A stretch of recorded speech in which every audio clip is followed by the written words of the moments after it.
আসসালামু আলাইকুম সবাইকে। তো আজকে আমরা পড়ব তোমাদের রসায়ন প্রথম পত্রের চতুর্থ অধ্যায় রাসায়নিক পরিবর্তন। তো এই রাসায়নিক পরিবর্তন থেকে প্রায় প্রতি বছরে বোর্ড পরীক্ষাতে 2 থেকে 3 সেট কোশ্চেন হয় এবং অ্যাডমিশন টেস্টেও এই অধ্যায়ের কিছু কিছু টপিক আছে যেখান থেকে মোটামুটি প্রতি বছরই কোশ্চেন আসতে দেখা যায়। তো তোমরা নিজেরাই বুঝতে পারতেছো যে এই অধ্যায়টা কতটা গুরুত্বপূর্ণ, কিন্তু আমাদের অনেকের কাছেই এই অধ্যায়টা একটু বেশি কঠিন মনে হয়, যার কারণে আমি চেষ্টা করব তোমাদেরকে যতটুকু সম্ভব সহজভাবে এই অধ্যায়টা উপস্থাপন করার জন্য। আর তোমরাও যদি একটু কোঅপারেটিভ থাকো, আমার মনে হয় খুব সহজেই এই অধ্যায়টা তোমরা বুঝতে পারবা। তাহলে চলো আমরা এই অধ্যায়টা শুরু করি। দেখো, রাসায়নিক পরিবর্তন।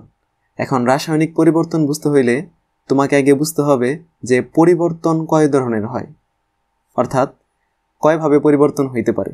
দেখো, পরিবর্তন মেইনলি হইতে পারে দুই ভাবে। একটা ভৌত পরিবর্তন আর আরেকটা কি বলতো ভাইয়া, রাসায়নিক পরিবর্তন। এখন ভৌত পরিবর্তনকে আমরা বলতে পারি কি, ফিজিক্যাল চেঞ্জ। Physical change. আর রাসায়নিক পরিবর্তনকে আমরা বলতে পারি কেমিক্যাল চেঞ্জ।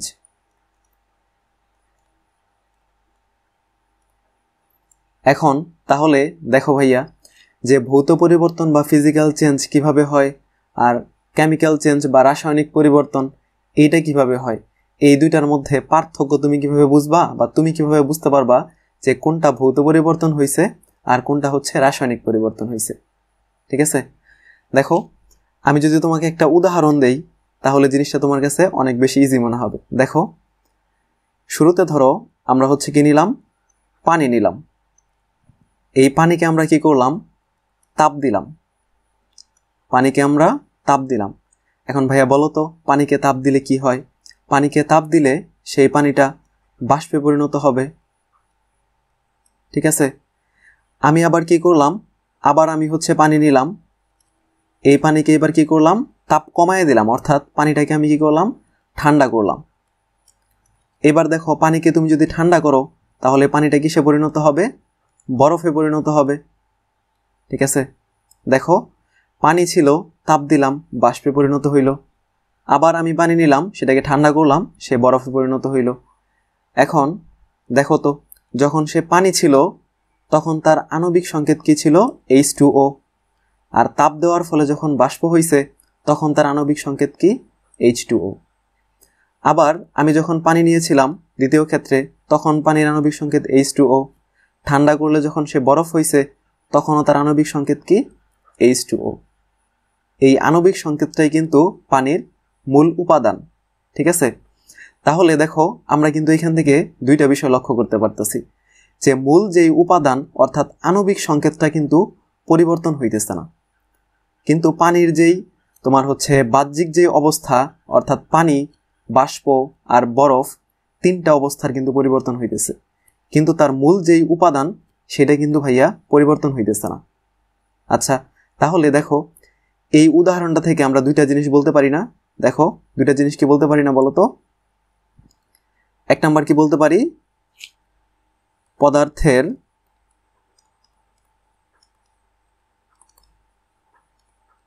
উপাদান অপরিবর্তিত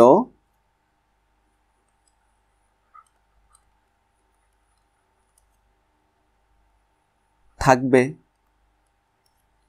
আর দুই নাম্বার কি বলতে পারি বলো তো, বাহ্যিক পরিবর্তন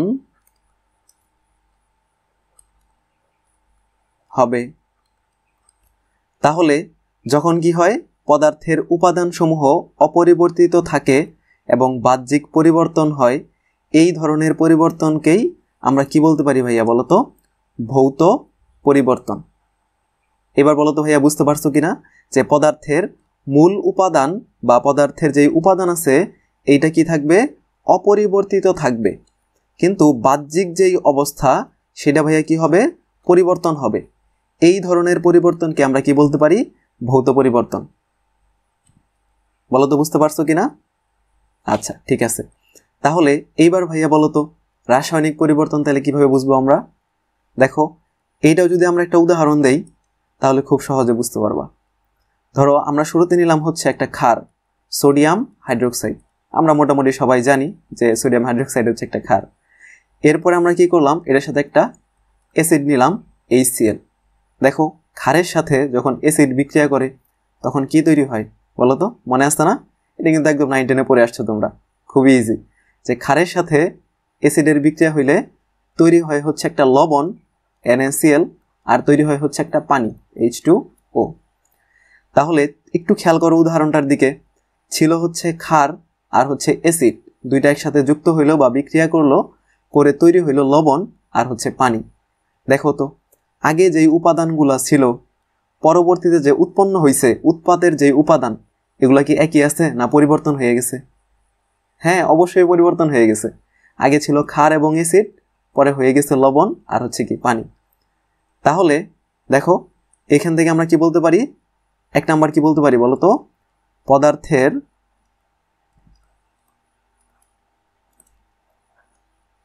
উপাদান পরিবর্তিত হবে। আর 2 নাম্বারে কি বলতে পারি বলো তো, দেখো ছিল হচ্ছে অ্যাসিড আর হচ্ছে ক্ষার, অ্যাসিড ছিল ক্ষার ছিল, তৈরি হয়েছে লবণ আর পানি, অন্য উপাদান তৈরি হয়ে গেছে না বলো তো। তাহলে আমরা কি বলবো, যে পদার্থের উপাদান পরিবর্তিত হবে এবং এক বা একাধিক নতুন পদার্থ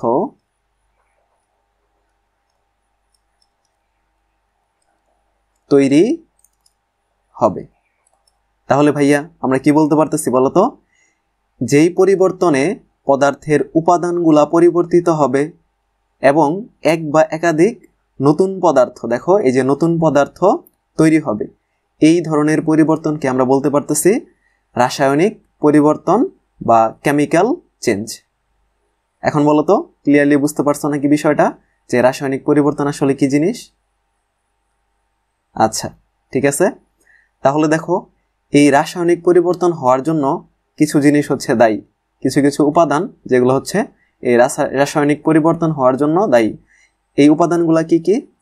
তাপ, এরপরে আছে হচ্ছে তোমার চাপ, তারপরে হচ্ছে ঘনমাত্রা, এরপরে তোমার হচ্ছে আছে প্রভাবক, তারপর আছে হচ্ছে তোমার pH, এরপর কি বলতো pOH, এরকম আরো অনেকগুলা উপাদান আছে।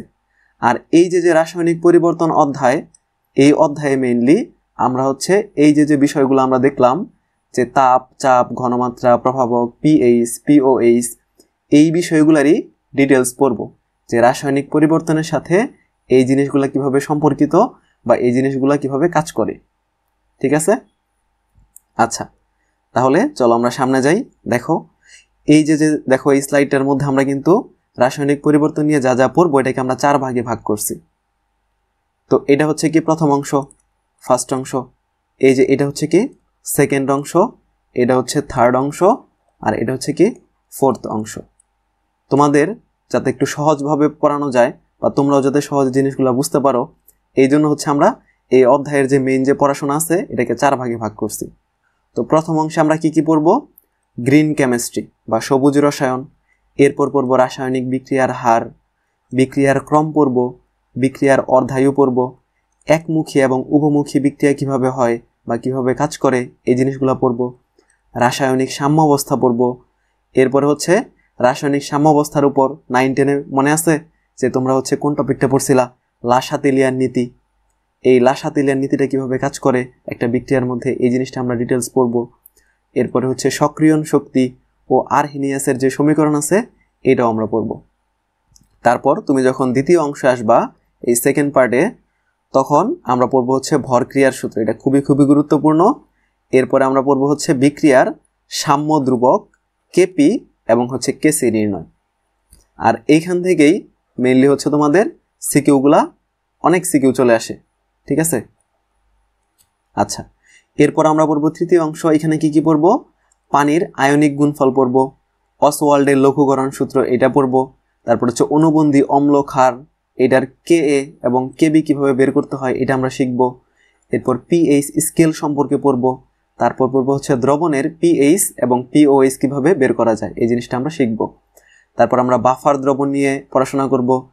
এরপরে হচ্ছে ধরো অম্লীয় বাফার বা ক্ষারীয় বাফার থাকলো, ওই অম্লীয় বা ক্ষারীয় বাফারের পিএইচ কেমনে বের করতে হয় এবং পিওএইচ কেমনে বের করতে হয় এটাও আমরা হচ্ছে শিখব। ঠিক আছে, এবং হচ্ছে লাস্ট অংশে গিয়ে আমরা শিখব যে বন্ধন শক্তি কিভাবে বের করতে হয়, বিক্রিয়ার এনথালপি, বিক্রিয়ার তাপ, এরপর হচ্ছে ল্যাভোসিয়ে ও হেসের সূত্রটা দেখব। ঠিক আছে, ওকে। তাহলে দেখো আমরা হচ্ছে একটু ভাগ করার চেষ্টা করছি যে তোমাদের হচ্ছে এই যে টপিকগুলো আমরা দেখাইলাম মাত্রই, এই টপিক থেকে তোমাদের এইচএসসি বোর্ড পরীক্ষাতে কিভাবে কোশ্চেনগুলো হয়, অর্থাৎ এমসিকিউ কতগুলো হয় বা সিকিউ কতগুলো হয়, কোন কোন সালে আসছে, এগুলো হচ্ছে আমরা একটু এখানে রাখার চেষ্টা করছি। তো রাসায়নিক বিক্রিয়ার যে হার, এই যে রাসায়নিক বিক্রিয়ার যে হার এবং হার ধ্রুবক, এখান থেকে মেইনলি এমসিকিউতে বেশি আসে। তোমাদের বোর্ড পরীক্ষা প্লাস হচ্ছে কি অ্যাডমিশনে এইখান থেকে এমসিকিউ চলে আসে। ঠিক আছে, নর্মালি সিকিউ এখান থেকে তুলনামূলক কম আসে। ঠিক আছে, তারপরে আমরা হচ্ছে দেখব এই জিনিসগুলো। এরপরে দেখো যে রাসায়নিক সাম্যাবস্থা, লাসাতেলিয়ার নীতি এবং হচ্ছে কি ভ্যান হফের যে সমীকরণ আছে, এখান থেকে কিন্তু তুমি দেখতেই পারতেছো যে এমসিকিউ কিন্তু প্রত্যেকটা সালেই অনেক এমসিকিউ চলে আসছে। হ্যাঁ, তারপরে সিকিউগুলোর দিকে তাকাইলেও তুমি দেখতে পারবা যে প্রচুর সিকিউ আসছে। কিন্তু এই টপিকটা কতটা গুরুত্বপূর্ণ তুমি কিন্তু বুঝতেই পারতেছো যে রাসায়নিক সাম্যাবস্থা, লাসাতেলিয়ার নীতি, ভ্যান হফের সমীকরণ, এখান থেকে কিন্তু প্রত্যেক বছরই সিকিউ এবং এমসিকিউ দুইটাই অনেক বেশি পরিমাণে চলে আসে। ঠিক আছে, আমরা চেষ্টা করব যতটা সহজভাবে তোমাদেরকে এগুলো উপস্থাপন করা যায় আমরা হচ্ছে ওইভাবে ইনশাল্লাহ পড়াবো। আর তোমরাও একটু যদি পড়াশোনা করো ঠিক মতো, আমার মনে হয় খুব সহজে এটা পার করতে পারবা এই অধ্যায়টা, আর এই অধ্যায় থেকেও অনেক ভালো মতো অ্যান্সার করতে পারবা। ঠিক আছে, তাহলে দেখো এখন আমরা দেখব যে সবুজ রসায়ন বা গ্রিন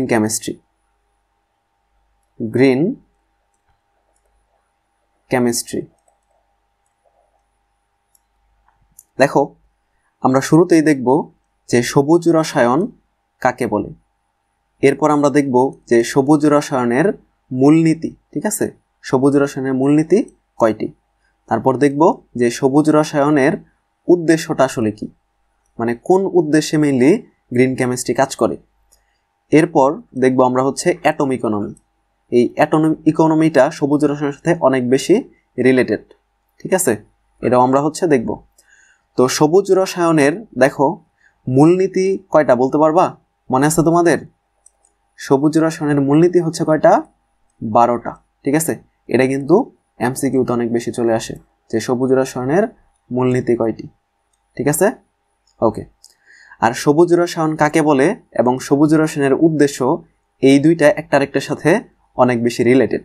ঠিক আছে, তুমি যদি সবুজ রসায়নের সংজ্ঞাটা পারো তাহলে সবুজ রসায়নের যে উদ্দেশ্য আছে এটা তোমার আলাদাভাবে আর মুখস্থ করতে হবে না বা শিখতে হবে না। তুমি সংজ্ঞা পারলে উদ্দেশ্যটা অটোমেটিকলি তুমি শিখে যাবা। ঠিক আছে, তাহলে দেখো আমরা এখানে লিখেই রাখছি যে সবুজ রসায়ন। আর সবুজ রসায়নের দেখো উদ্দেশ্য হচ্ছে কয়টা? 2টা। প্রথম উদ্দেশ্যটা কি? ক্ষতিকর বজ্র পদার্থ যতটুকু সম্ভব উৎপাদন কমাইতে হবে। ক্ষতিকর বজ্র পদার্থ উৎপাদন যথাসম্ভব হ্রাস করতে হবে। আর দ্বিতীয় উদ্দেশ্যটা কি? অধিক পরিমাণ কাঙ্ক্ষিত উৎপাদ তৈরি করতে হবে। এখন ধরো আমরা যে ইন্ডাস্ট্রিতে বিভিন্ন ধরনের বিক্রিয়া করাই, আমাদের বিক্রিয়ার উদ্দেশ্য কি থাকে? যে আমরা যেই জিনিসটা চাইতেছি বা যেই উপাদানটা আমরা তৈরি করতে চাইতেছি সেটা যাতে অধিক পরিমাণে উৎপন্ন হয়, এটা হচ্ছে আমাদের উদ্দেশ্য থাকে যখন আমরা ইন্ডাস্ট্রিতে কোনো রাসায়নিক বিক্রিয়া করাই। আর দ্বিতীয়তে আমাদের মাথায় কোনটা চিন্তা থাকে?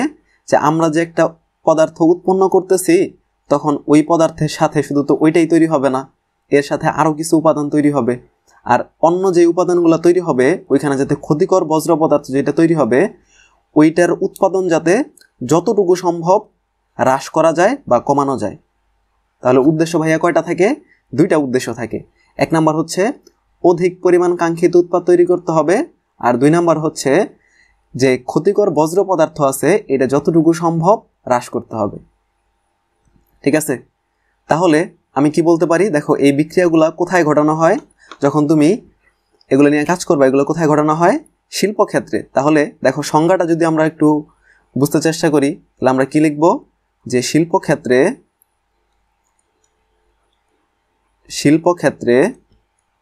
তাত্ত্বিক ও ব্যবহারিক প্রয়োগে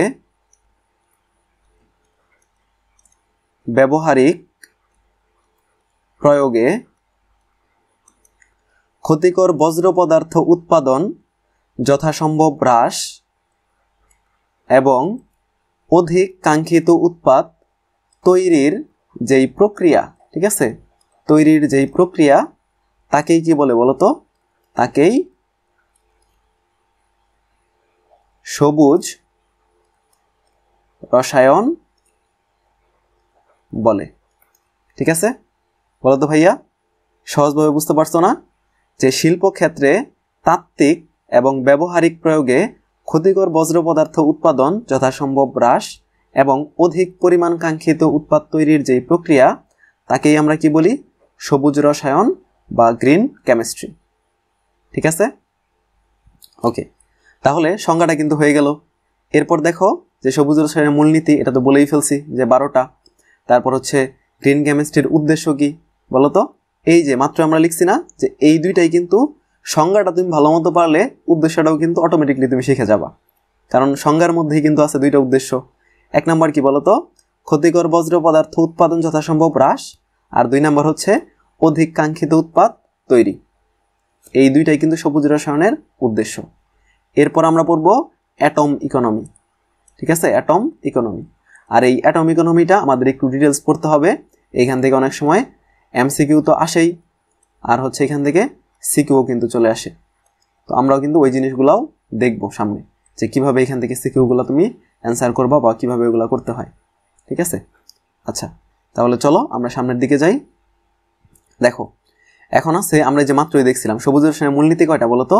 12টা। এই সবুজ রসায়নের মূলনীতি, দেখো মূলনীতি,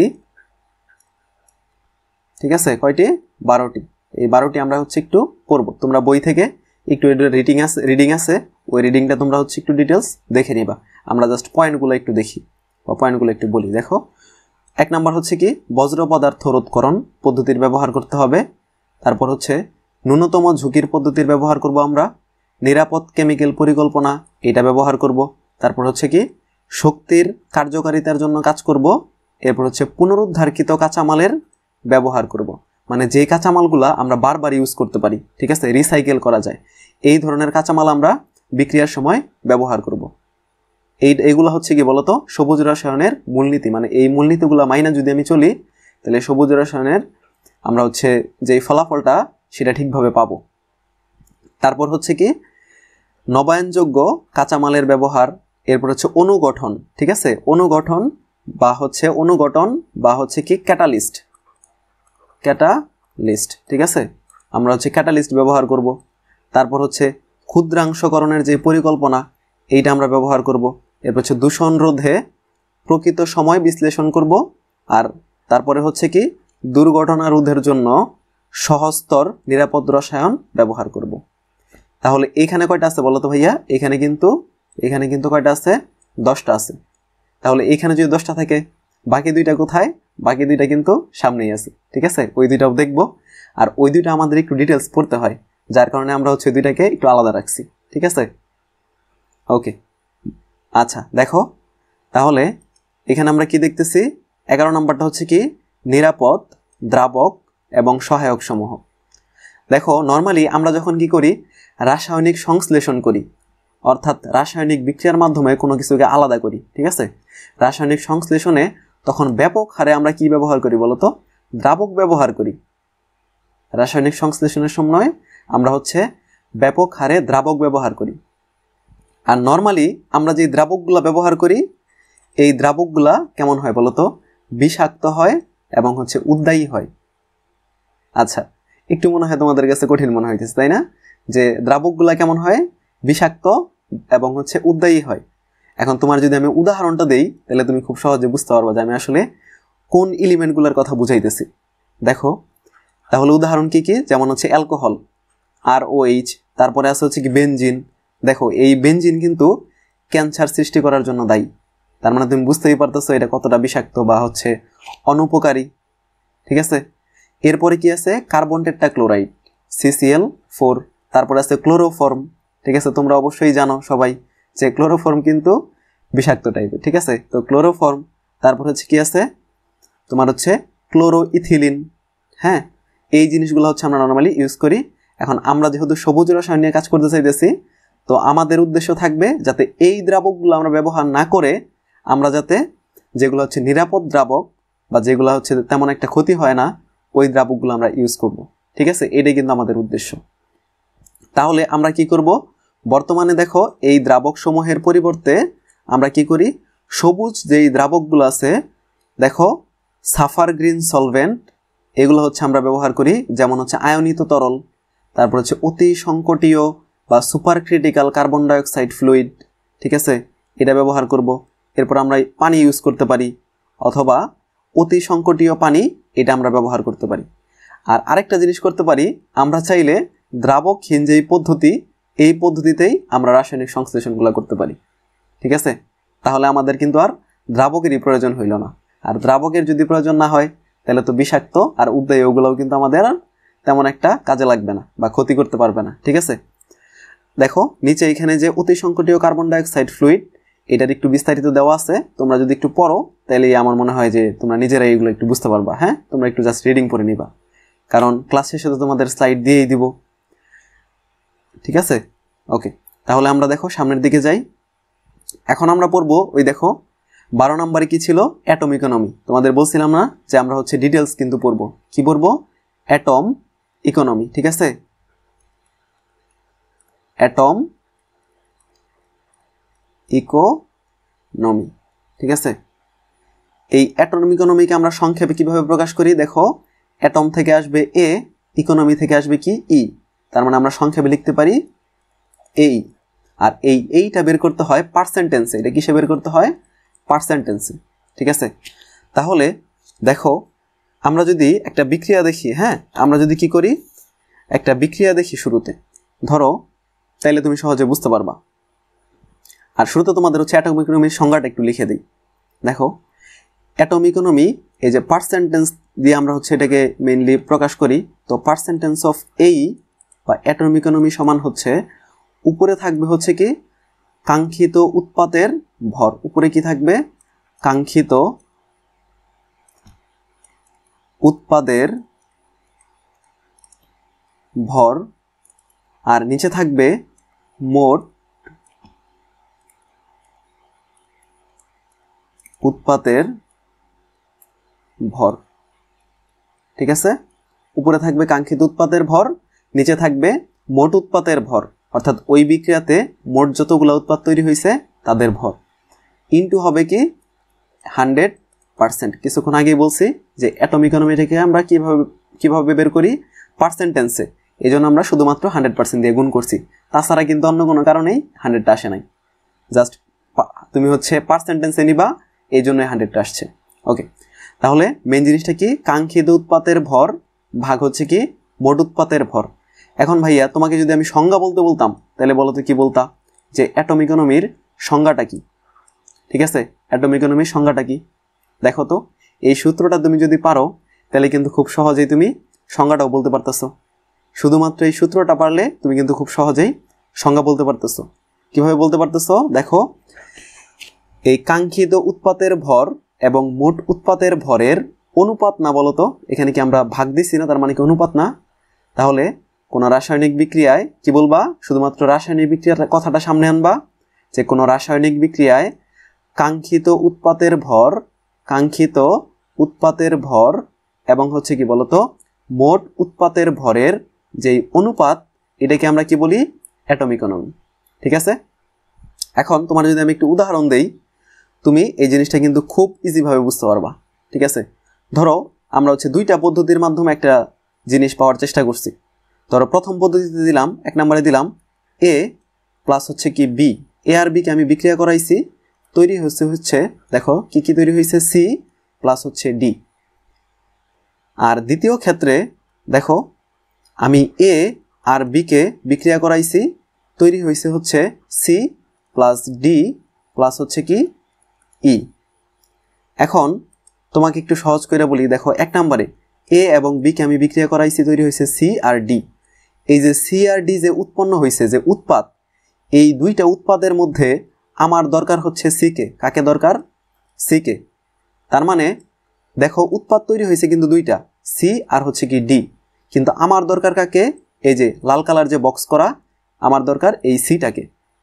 তাহলে আমার এই বিক্রিয়াতে কাঙ্ক্ষিত উৎপাদকে বলো তো, তোমরা একটু বলো যে কাঙ্ক্ষিত উৎপাদকে। হ্যাঁ, এখানে কাঙ্ক্ষিত উৎপাদ হচ্ছে আমার যেটা দরকার, আর আমার কোনটাকে দরকার? C K. তার মানে কাঙ্ক্ষিত উৎপাদ হচ্ছে এখানে কে? সি। আর মোট উৎপাদ কি কি বলো তো? সি এবং ডি দুইটাই হচ্ছে কি মোট উৎপাদ, মানে সি প্লাস ডি, এই সম্পূর্ণ অংশটা কি মোট উৎপাদ, আর শুধুমাত্র যে সি এটা হচ্ছে কাঙ্ক্ষিত উৎপাদ। আবার দ্বিতীয় যে বিক্রিয়া করাইছি, দেখো দ্বিতীয় পদ্ধতিতে এ এবং বি কে আমি বিক্রিয়া করাইছি, তৈরি হয়েছে সি, ডি আর ই। বাট আমার দরকার কোনটা বলো তো? সি কে না। আমার উদ্দেশ্য হচ্ছে আমি সি তৈরি করতে চাই। ডি এবং ই যদি তৈরি হয় তাও আমার কিছু না, না তৈরি হইলে তাও কিছু না। আমার দরকার হচ্ছে কাকে? C K. তার মানে কাঙ্ক্ষিত উৎপাদকে বলো তো ভাইয়া? সি। ঠিক আছে। আর মোট উৎপাদ কি 2 নম্বরের ক্ষেত্রে? সি, ডি এবং ই, তিনটাই কিন্তু এখানে কি একসাথে হচ্ছে মোট উৎপাদ, আর কাঙ্ক্ষিত উৎপাদকে শুধু সি। তাহলে ভাইয়া আমাকে এবার বলো তো যে কাঙ্ক্ষিত উৎপাদ কি জিনিস আর মোট উৎপাদ কি জিনিস, এটা কি বুঝতে পারছো নাকি ক্লিয়ারলি? একটু বলো ভাইয়াকে। আচ্ছা, এরপরে কি আছে? কাঙ্ক্ষিত উৎপাদের ভর। তাহলে দেখো কাঙ্ক্ষিত উৎপাদ যদি সি হয়, এই কাঙ্ক্ষিত উৎপাদের ভরকে আমরা কিভাবে প্রকাশ করব? ওই যে মলিকিউলার ওয়েট, ঠিক আছে, এটার ভর কি? Molecular weight. তাহলে আমরা এটাকে কি দ্বারা প্রকাশ করব? মলিকিউলার ওয়েট অফ সি, এই যে এমসি দ্বারা। এম লিখবা বড় করে, সিটা ছোট করে নিচে লিখে দিবা, ঠিক আছে। তাহলে অন্য যে বাকিগুলা একইভাবে, ডি এর জন্য ডি এর ভর কি হবে? Molecular wait of D. তারপরে ই এর মলিকিউলার, দেখো ই এর ভর কি হবে? মলিকিউলার ওয়েট অফ ই, বা ই এর আণবিক ভর। তাহলে আমরা সূত্র কি পাইলাম দেখো তো? পার্সেন্টেজ অফ এই। তাহলে প্রথমটার জন্য দেখো 1 নম্বরের জন্য আমরা পার্সেন্টেজ অফ এই বা অ্যাটমিক ইকোনমিটা একটু বের করি। তাহলে পার্সেন্টেজ অফ এই এটা সমান কি হবে ভাইয়া? পার্সেন্টেজ অফ এই সমান হবে কাঙ্ক্ষিত উৎপাদের ভর থাকবে উপরে, কাঙ্ক্ষিত উৎপাদটাকে বলতো সি, তার মানে মলিকিউলার ওয়েট অফ সিটা থাকবে উপরে, আর মোট উৎপাদের ভরটা থাকবে নিচে, তার মানে molecular weight of C plus molecular weight of D plus হচ্ছে মলিকুলার ওয়েট অফ, সরি প্রথমটার ক্ষেত্রে কিন্তু দেখো ডি পর্যন্তই ছিল। তার মানে এখানে কি কি হবে দেখো? পার্সেন্টেজ অফ এই সমান কি হবে? মলিকুলার ওয়েট অফ সি ভাগ হচ্ছে কি molecular weight of C plus molecular weight of D. কারণ এই যে এইটুকু কিন্তু মোট উৎপাদের ভর, এটুকু কি বলতো? এই যে মোট উৎপাদের ভর, molecular weight of C plus হচ্ছে মলিকুলার ওয়েট অফ ডি, এই দুইটার যে যোগফল এটা হচ্ছে মোট উৎপাদের ভর। কারণ মোট উৎপাদ কি ছিল? সি আর ডি দুইটাই। আর কাঙ্ক্ষিত উৎপাদ ছিল শুধু সি, সেটা শুধুমাত্র থাকবে কোথায়? উপরে। বলো তো ভাইয়া, বুঝতে পারছো নাকি? আচ্ছা, তাহলে এবার দেখো দ্বিতীয় ক্ষেত্রে তুমি কিভাবে বের করবা? 2 নম্বর ক্ষেত্রে এটা একটু তোমরা বলো যে তোমরা কিভাবে বের করবা। দেখো পার্সেন্টেজ অফ এই কাঙ্ক্ষিত উৎপাদকে দ্বিতীয় ক্ষেত্রে, ওই যে সি কিন্তু কাঙ্ক্ষিত উৎপাদ, তার মানে উপরে থাকবে কি মলিকুলার ওয়েট অফ সি। আর মোট উৎপাদ এখানে কি কি তৈরি হয়েছে দেখো? মোট উৎপাদ কিন্তু 3টা তৈরি হয়েছে, সি, ডি, ই। তাহলে নিচে থাকবে কি molecular weight of C plus molecular weight of D plus হচ্ছে কি মলিকুলার ওয়েট অফ ই। আর আরেকটা জিনিস আমরা মিস করছি, সেটা হচ্ছে কি ওই যে 100%। দেখো আমিও কিন্তু এখানে ভুলে গেছি, তোমরাও কিন্তু পরীক্ষার হলে এই জিনিসটা কিন্তু ভুলে যাবা। অবশ্যই কিন্তু আমরা যেহেতু পার্সেন্টেজে অ্যাটমিক ইকোনমিটা বের করতেছি, অবশ্যই 100 দিয়ে কি করতে হবে বলো তো? গুণ করে দিতে হবে, ঠিক আছে, ইন্টু 100%।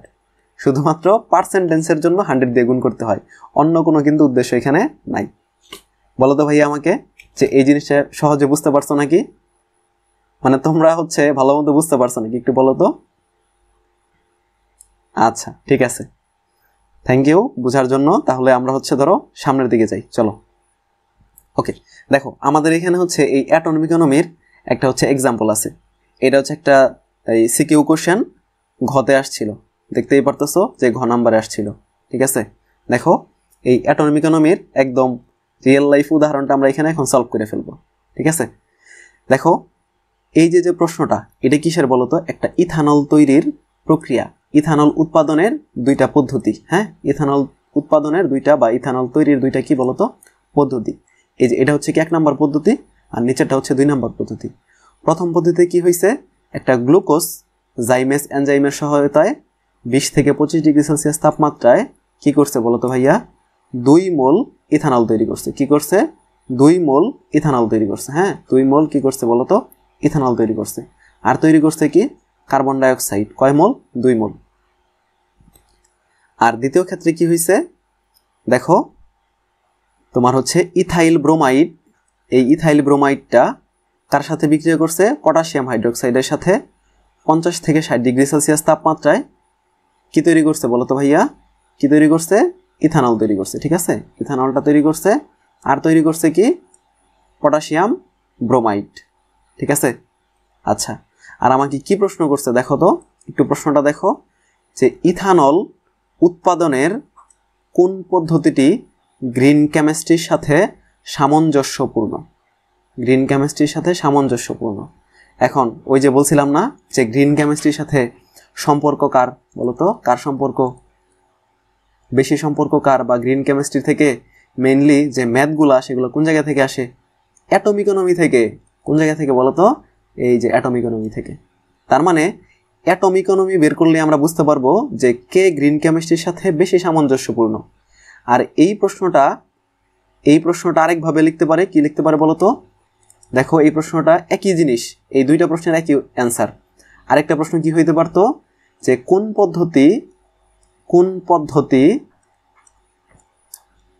পদ্ধতিটি বেশি গ্রিনার? ঠিক আছে, কি বলতে পারতো? কোন পদ্ধতিটি বেশি গ্রিনার? এইটা বললেও তুমি যা অ্যান্সার করতা, অ্যাটম ইকোনমি বের করতে হইতো আগে। আর তোমাকে এখন যেটা বলছে যে সামঞ্জস্যপূর্ণ, এইটার জন্য ওই একই অ্যান্সার বের করতে হবে, অ্যাটম ইকোনমি। ঠিক আছে, বুঝতে পারছো ভাইয়া? বলো তো। ওকে, তাহলে দেখো আমরা দুইটা পদ্ধতি দেওয়া আছে, দুইটার ক্ষেত্রে কি তৈরি হয়েছে? ইথানল তৈরি হয়েছে, প্রথম পদ্ধতি, দ্বিতীয় পদ্ধতিতে। হ্যাঁ, তো আমরা দুইটার জন্যই অ্যাটম ইকোনমি বের করব। যার অ্যাটম ইকোনমির মানটা বেশি হবে, যার অ্যাটম ইকোনমির মানটা কি হবে? বেশি হবে, সে কি হবে বলতো? গ্রিন কেমিস্ট্রির সাথে তত বেশি সামঞ্জস্যপূর্ণ, বা সে তত বেশি গ্রিনার। বুঝতে পারছো ভাইয়া? যে যার অ্যাটম ইকোনমির মানটা হচ্ছে বেশি, সে হচ্ছে বেশি গ্রিনার, বা তার হচ্ছে গ্রিন কেমিস্ট্রির সাথে বেশি সামঞ্জস্যপূর্ণ সে। ঠিক আছে, ওকে। তাহলে আমরা এই দুইটা পদ্ধতির মাধ্যমেই অ্যাটম ইকোনমি কত আসে এটা একটু বের করে ফেলি। আর আরেকটা জিনিস তোমাদের একটু সহজ করে বলি, দেখো অ্যাটম ইকোনমি, একটু কথাটা থেকে একটু বোঝার চেষ্টা করো। কি বলছে? অ্যাটম। ঠিক আছে, অ্যাটম মানে কি? পরমাণু। অ্যাটম মানে হচ্ছে কি? পরমাণু। আর ইকোনমি, ইকোনমি মানে কি বলতো ভাইয়া? অর্থনীতি না? ইকোনমি মানে কি? অর্থনীতি। আর পরমাণু দিয়ে কি কি তৈরি হয়? মৌল বা যৌগ। তার মানে তুমি অ্যাটম ইকোনমি এই ওয়ার্ডটা থেকে বুঝতে পারতেছো যে যেই সকল মৌল বা যৌগ অর্থনীতিতে বেশি ভূমিকা রাখবে, কি করবে? অর্থনীতিতে বেশি ভূমিকা রাখবে। দেখো, বেশি ভূমিকা রাখবে, সেইটা বেশি গ্রিনার হবে। তার মানে অ্যাটম ইকোনমির মান যত ভালো হবে সে তত বেশি গ্রিনার, বা মান যত বেশি হবে সে তত বেশি গ্রিনার। ঠিক আছে, এখন বলো তো, বুঝতে পারছো না? ওকে, আচ্ছা। তাহলে দেখো আমরা ম্যাথটা একটু সলভ করি। তো 1 নাম্বার ক্ষেত্রে, 1 নাম্বার দেখো পার্সেন্টেজ অফ, অবশ্যই পার্সেন্টেজ দিয়ে নিবা এই।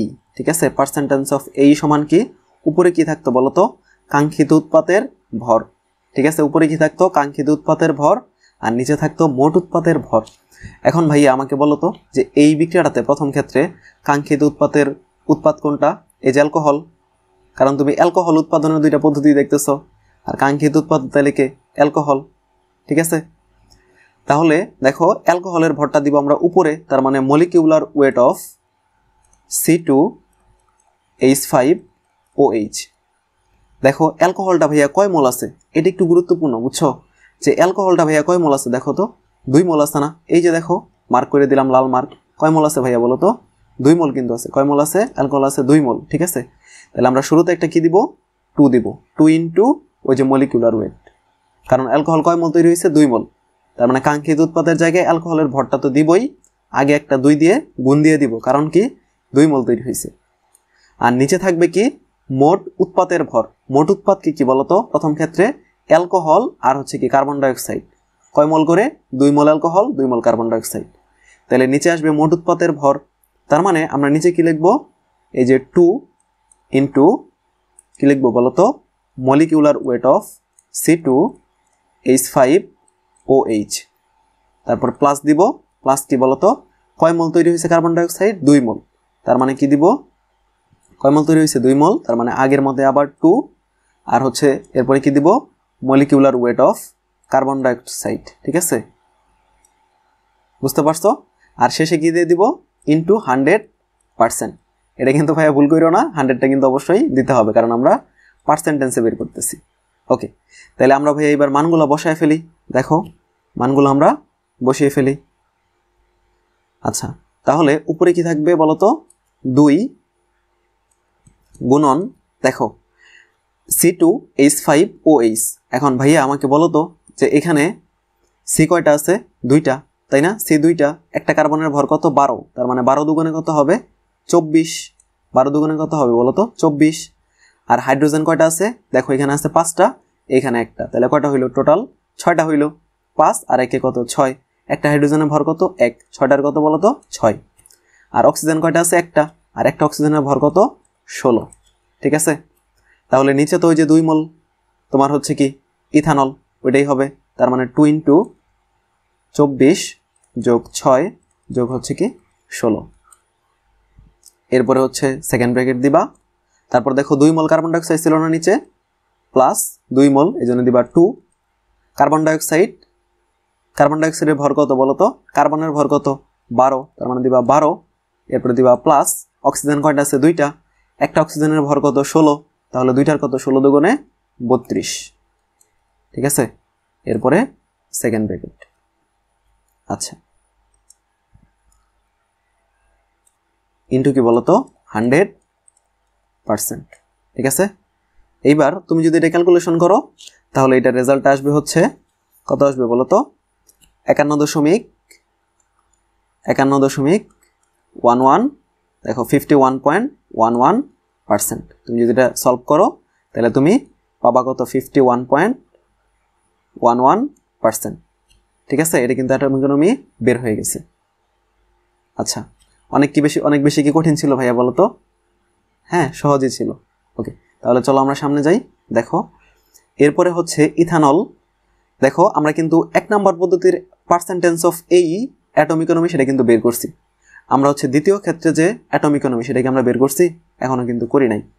ঠিক আছে, এবার আমরা দ্বিতীয় ক্ষেত্রে করব। আর এখানে দেওয়া নাই, বাট তোমার প্রশ্নে কিন্তু যে ব্রোমিনের আণবিক যে ভর সেটা কিন্তু দেওয়া থাকবে। ব্রোমিনের আণবিক ভর কত, 80। ঠিক আছে, মলিকিউলার ওয়েট অফ কি বলতো, ব্রোমিন, এটা হচ্ছে কত ভাইয়া বলতো, 80। মলিকিউলার ওয়েট অফ ব্রোমিন এটা হচ্ছে কত বলতো, 80। ঠিক আছে, মলিকুলার ওয়েট অফ ব্রোমিন সেটা হচ্ছে 80। আর পটাশিয়ামের কত বলতো, পটাশিয়ামের আণবিক ভর কত, পটাশিয়ামের কত বলতো, 39। ঠিক আছে, পটাশিয়ামটা কিন্তু মুখস্থ রাখতে হবে। ব্রোমিনেরটা মুখস্থ না রাখলেও বেশি সমস্যা নাই, অনেক সময় প্রশ্ন দিয়ে দিবে, বাট পটাশিয়ামেরটা মাস্ট, এটা কিন্তু মনে রাখতেই হবে। ঠিক আছে, ওকে। পটাশিয়ামের পারমাণবিক সংখ্যা কত মনে আছে, 19। পটাশিয়াম পারমাণবিক সংখ্যা হচ্ছে 19, আণবিক ভর হচ্ছে কত, 39, 39। ওকে, তাহলে দেখো আমরা ইথানলের কোন পদ্ধতি গ্রিনার এটাকে আমরা বুঝবো। 1 নাম্বারটা বের করছি অ্যাটমিক ইকোনমি, আমরা এইবার হচ্ছে দ্বিতীয় ক্ষেত্রের অ্যাটমিক ইকোনমিটা বের করে ফেলবো।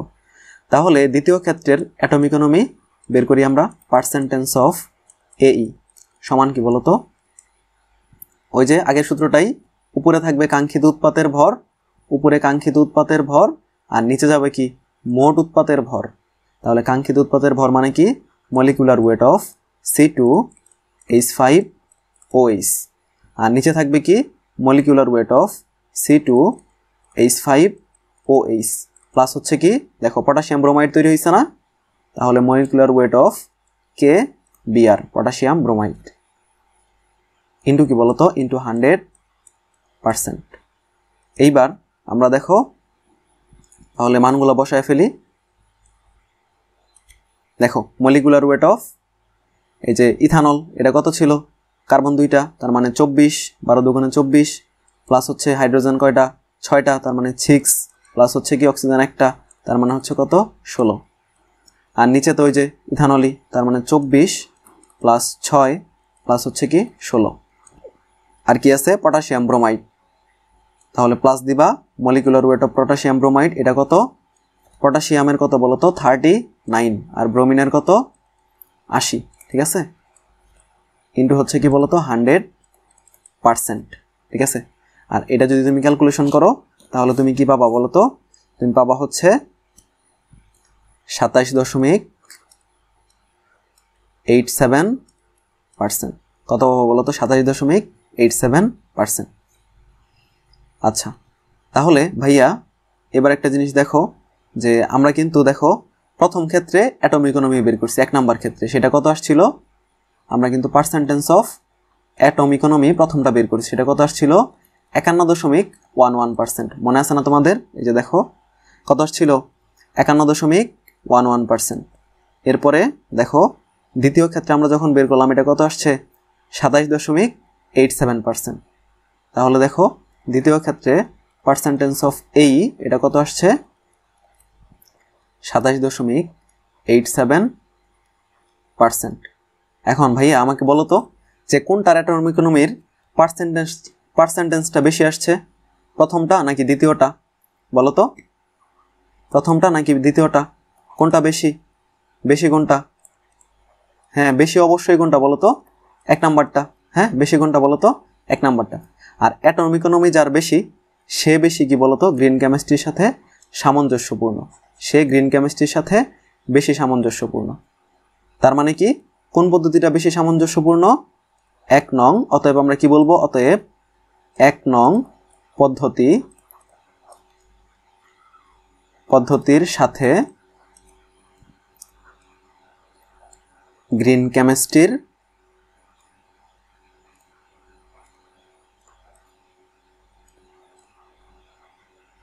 সামঞ্জস্যপূর্ণ, ঠিক আছে, এটাই হচ্ছে কি বলতো ভাইয়া অ্যান্সার, ঠিক আছে। এইবার একটু অনেস্টলি আমাকে বলো তো যে অনেক বেশি কি কঠিন লাগছে এই টপিকটা, আচ্ছা ঠিক আছে, ধন্যবাদ সবাইকে ভালো মতো বুঝতে পারার জন্য, ঠিক আছে। চলো তাহলে আমরা হচ্ছে সামনে যাই। দেখো আমরা হচ্ছে এখন কিছু এমসিকিউ দেখব, একটু খেয়াল করো।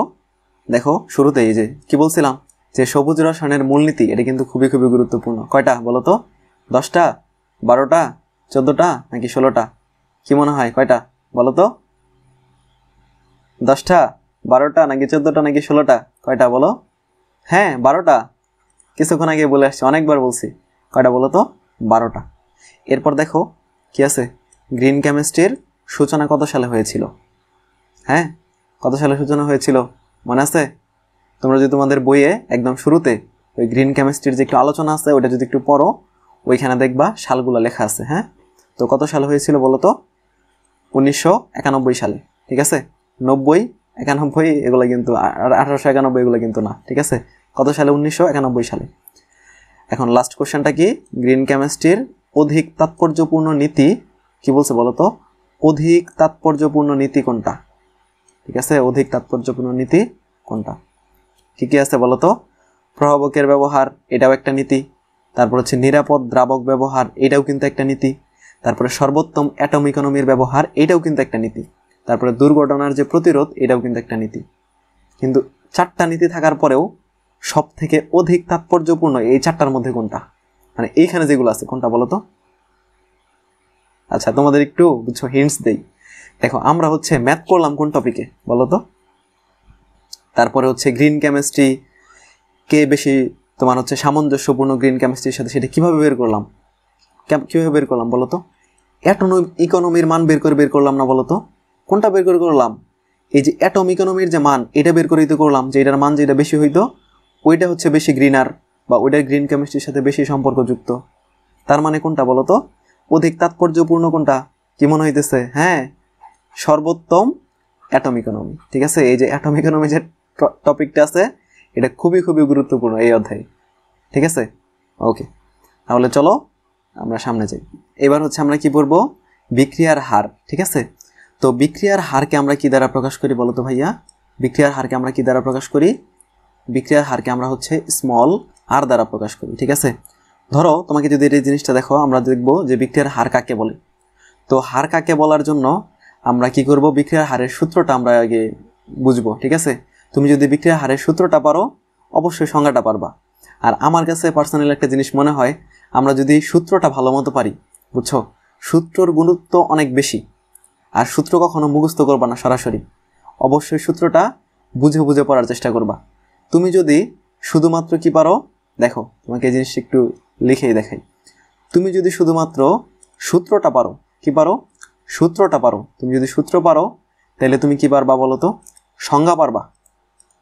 ওই যে টপিকটা, ওই টপিকের সংজ্ঞাটা তুমি পারবা।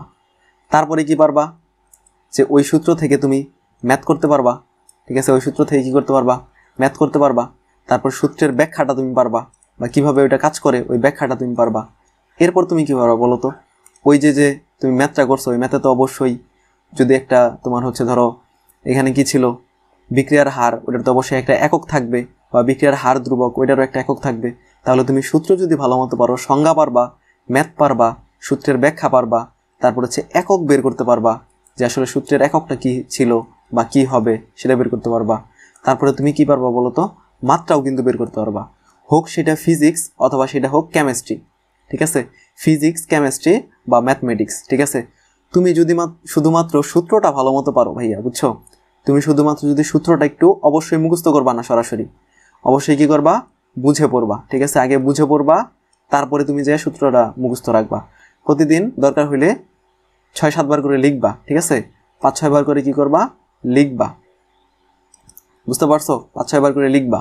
তাহলে লিখলে তুমি যদি সূত্রটা ভালো মতো পারো, সংজ্ঞা পারবা, ওই সূত্রের যত ম্যাথ আছে ম্যাথগুলা পারবা। ঠিক আছে, একটা সূত্র থেকে আরেকটা সূত্রে কীভাবে যাইতে হয়, বা একটা সূত্রেরই কতগুলা তোমার হচ্ছে ডালপালা থাকতে পারে, ওইগুলা দিয়ে কীভাবে ম্যাথ সলভ করতে হয় ওগুলোও তুমি পারবা। তারপরে ব্যাখ্যাটা পারবা, একক পারবা, মাত্রা পারবা। তাহলে বলো, তাহলে ভাইয়া তুমি আমাকে বলো, তুমি কেন সূত্রটা শিখবা না, বা কেন তুমি সূত্রটা মুখস্থ রাখবা না, এটা আমাকে বলো। কোনো কারণ আছে? কোনো কারণ নাই। সূত্র তুমি ভালো মতো না পারলে সংজ্ঞাও ঠিক মতো পারবা না, মুখস্থ রাখতে হবে, যেটা তুমি ধরো কিছুদিন মনে রাখবা, পরে যাই ভুলে যাবা। ম্যাথ তো করতেই পারবা না, তুমি সূত্র না পারো কোনোদিন তুমি ম্যাথ করতে পারবা না। ঠিক আছে, উল্টাপাল্টা সূত্র লিখবা, মানগুলো উল্টাপাল্টা হয়ে বসাবা, তুমি রেজাল্ট পাবো উল্টাপাল্টা।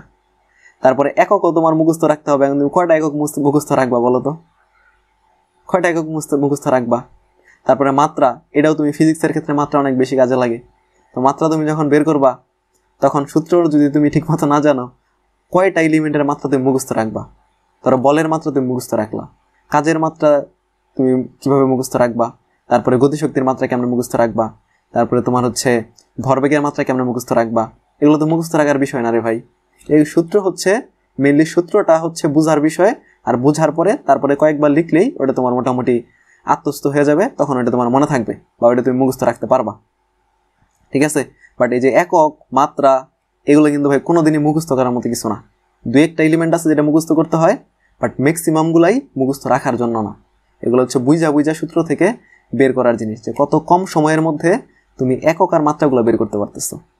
ঠিক আছে, আচ্ছা যাই হোক, তো আসলে জিনিসটা দরকার ছিল, এই জন্য পড়ার মাঝখানে জিনিসটা তোমাদের একটু বললাম। ঠিক আছে, ওকে, তাহলে চলো আমরা হচ্ছে আগের স্লাইডে যাই। হ্যাঁ, তো বিক্রিয়ার হারকে ভাই আমরা কি দ্বারা প্রকাশ করি, আর দিয়ে। হ্যাঁ, তো আমরা হচ্ছে শুরুতে আগে দেখে নিব যে বিক্রিয়ার হারের হচ্ছে সূত্রটা। ঠিক আছে, তাহলে আমরা একটু লিখে ফেলি যে বিক্রিয়ার হার, দেখো বিক্রিয়ার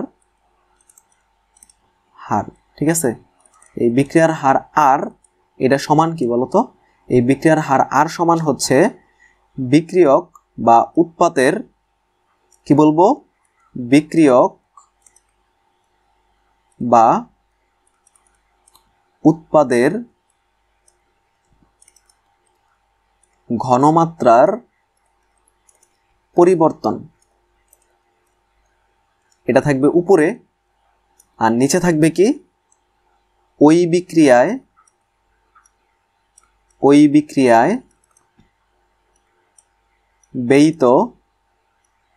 ব্যয়িত সময়।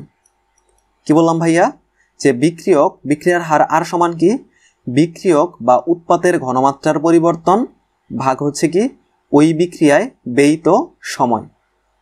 তাহলে বিক্রিয়ার হার কাকে বলে বলো তোমাকে? দেখো, কোনো রাসায়নিক বিক্রিয়ায় বিক্রিয়ক বা উৎপাতের ঘনমাত্রার পরিবর্তন এবং ওই বিক্রিয়ায় ঘনমাত্রার পরিবর্তন এবং ওই বিক্রিয়ায় ব্যয়িত সময়ের যে অনুপাত, এটাকে আমরা কি বলবো? বিক্রিয়ার হার। ঠিক আছে, কি বলবো? বিক্রিয়ক বা উৎপাতের ঘনমাত্রার পরিবর্তন এবং ওই বিক্রিয়ায় ব্যয়িত সময়ের অনুপাতকেই বিক্রিয়ার হার বলে। এর থেকে সহজ কি কোনো কিছু আছে বলো তো? আচ্ছা, ঠিক আছে। তাহলে দেখো, আমরা যদি একটা বিক্রিয়া চিন্তা করি, ধরো এ, হ্যাঁ, একটা তোমার হচ্ছে এ থেকে কি হয়েছে? বি হয়েছে। এ থেকে কি হয়েছে ভাইয়া? বি হয়েছে। হ্যাঁ, এ থেকে কি হয়েছে? বি হয়েছে। এটা হচ্ছে কি বিক্রিয়ক, এটা হচ্ছে কি বিক্রিয়ক, আর বিটা হচ্ছে কি উৎপাত। ঠিক আছে, বিটা হচ্ছে উৎপাত। এটা কি ভাইয়া? এ হচ্ছে বিক্রিয়ক আর বি হচ্ছে উৎপাত। তাহলে আমাদের উপরে কি দরকার? বিক্রিয়ক বা উৎপাতের ঘনমাত্রা এর পরিবর্তন। তার মানে এ যদি হয়, বিক্রিয়ক যদি হয় এ এবং উৎপাত যদি হয় বি, তাহলে ভাইয়া তুমি আমাকে বলো তো যে এ এর ঘনমাত্রা এটাকে আমরা কি দ্বারা প্রকাশ করি? হ্যাঁ, থার্ড ব্র্যাকেট এ, এবং বি এর যে ঘনমাত্রা এটাকে আমরা কি দ্বারা প্রকাশ করি? Third bracket B. ঠিক আছে, মনে আছে না জিনিসগুলা?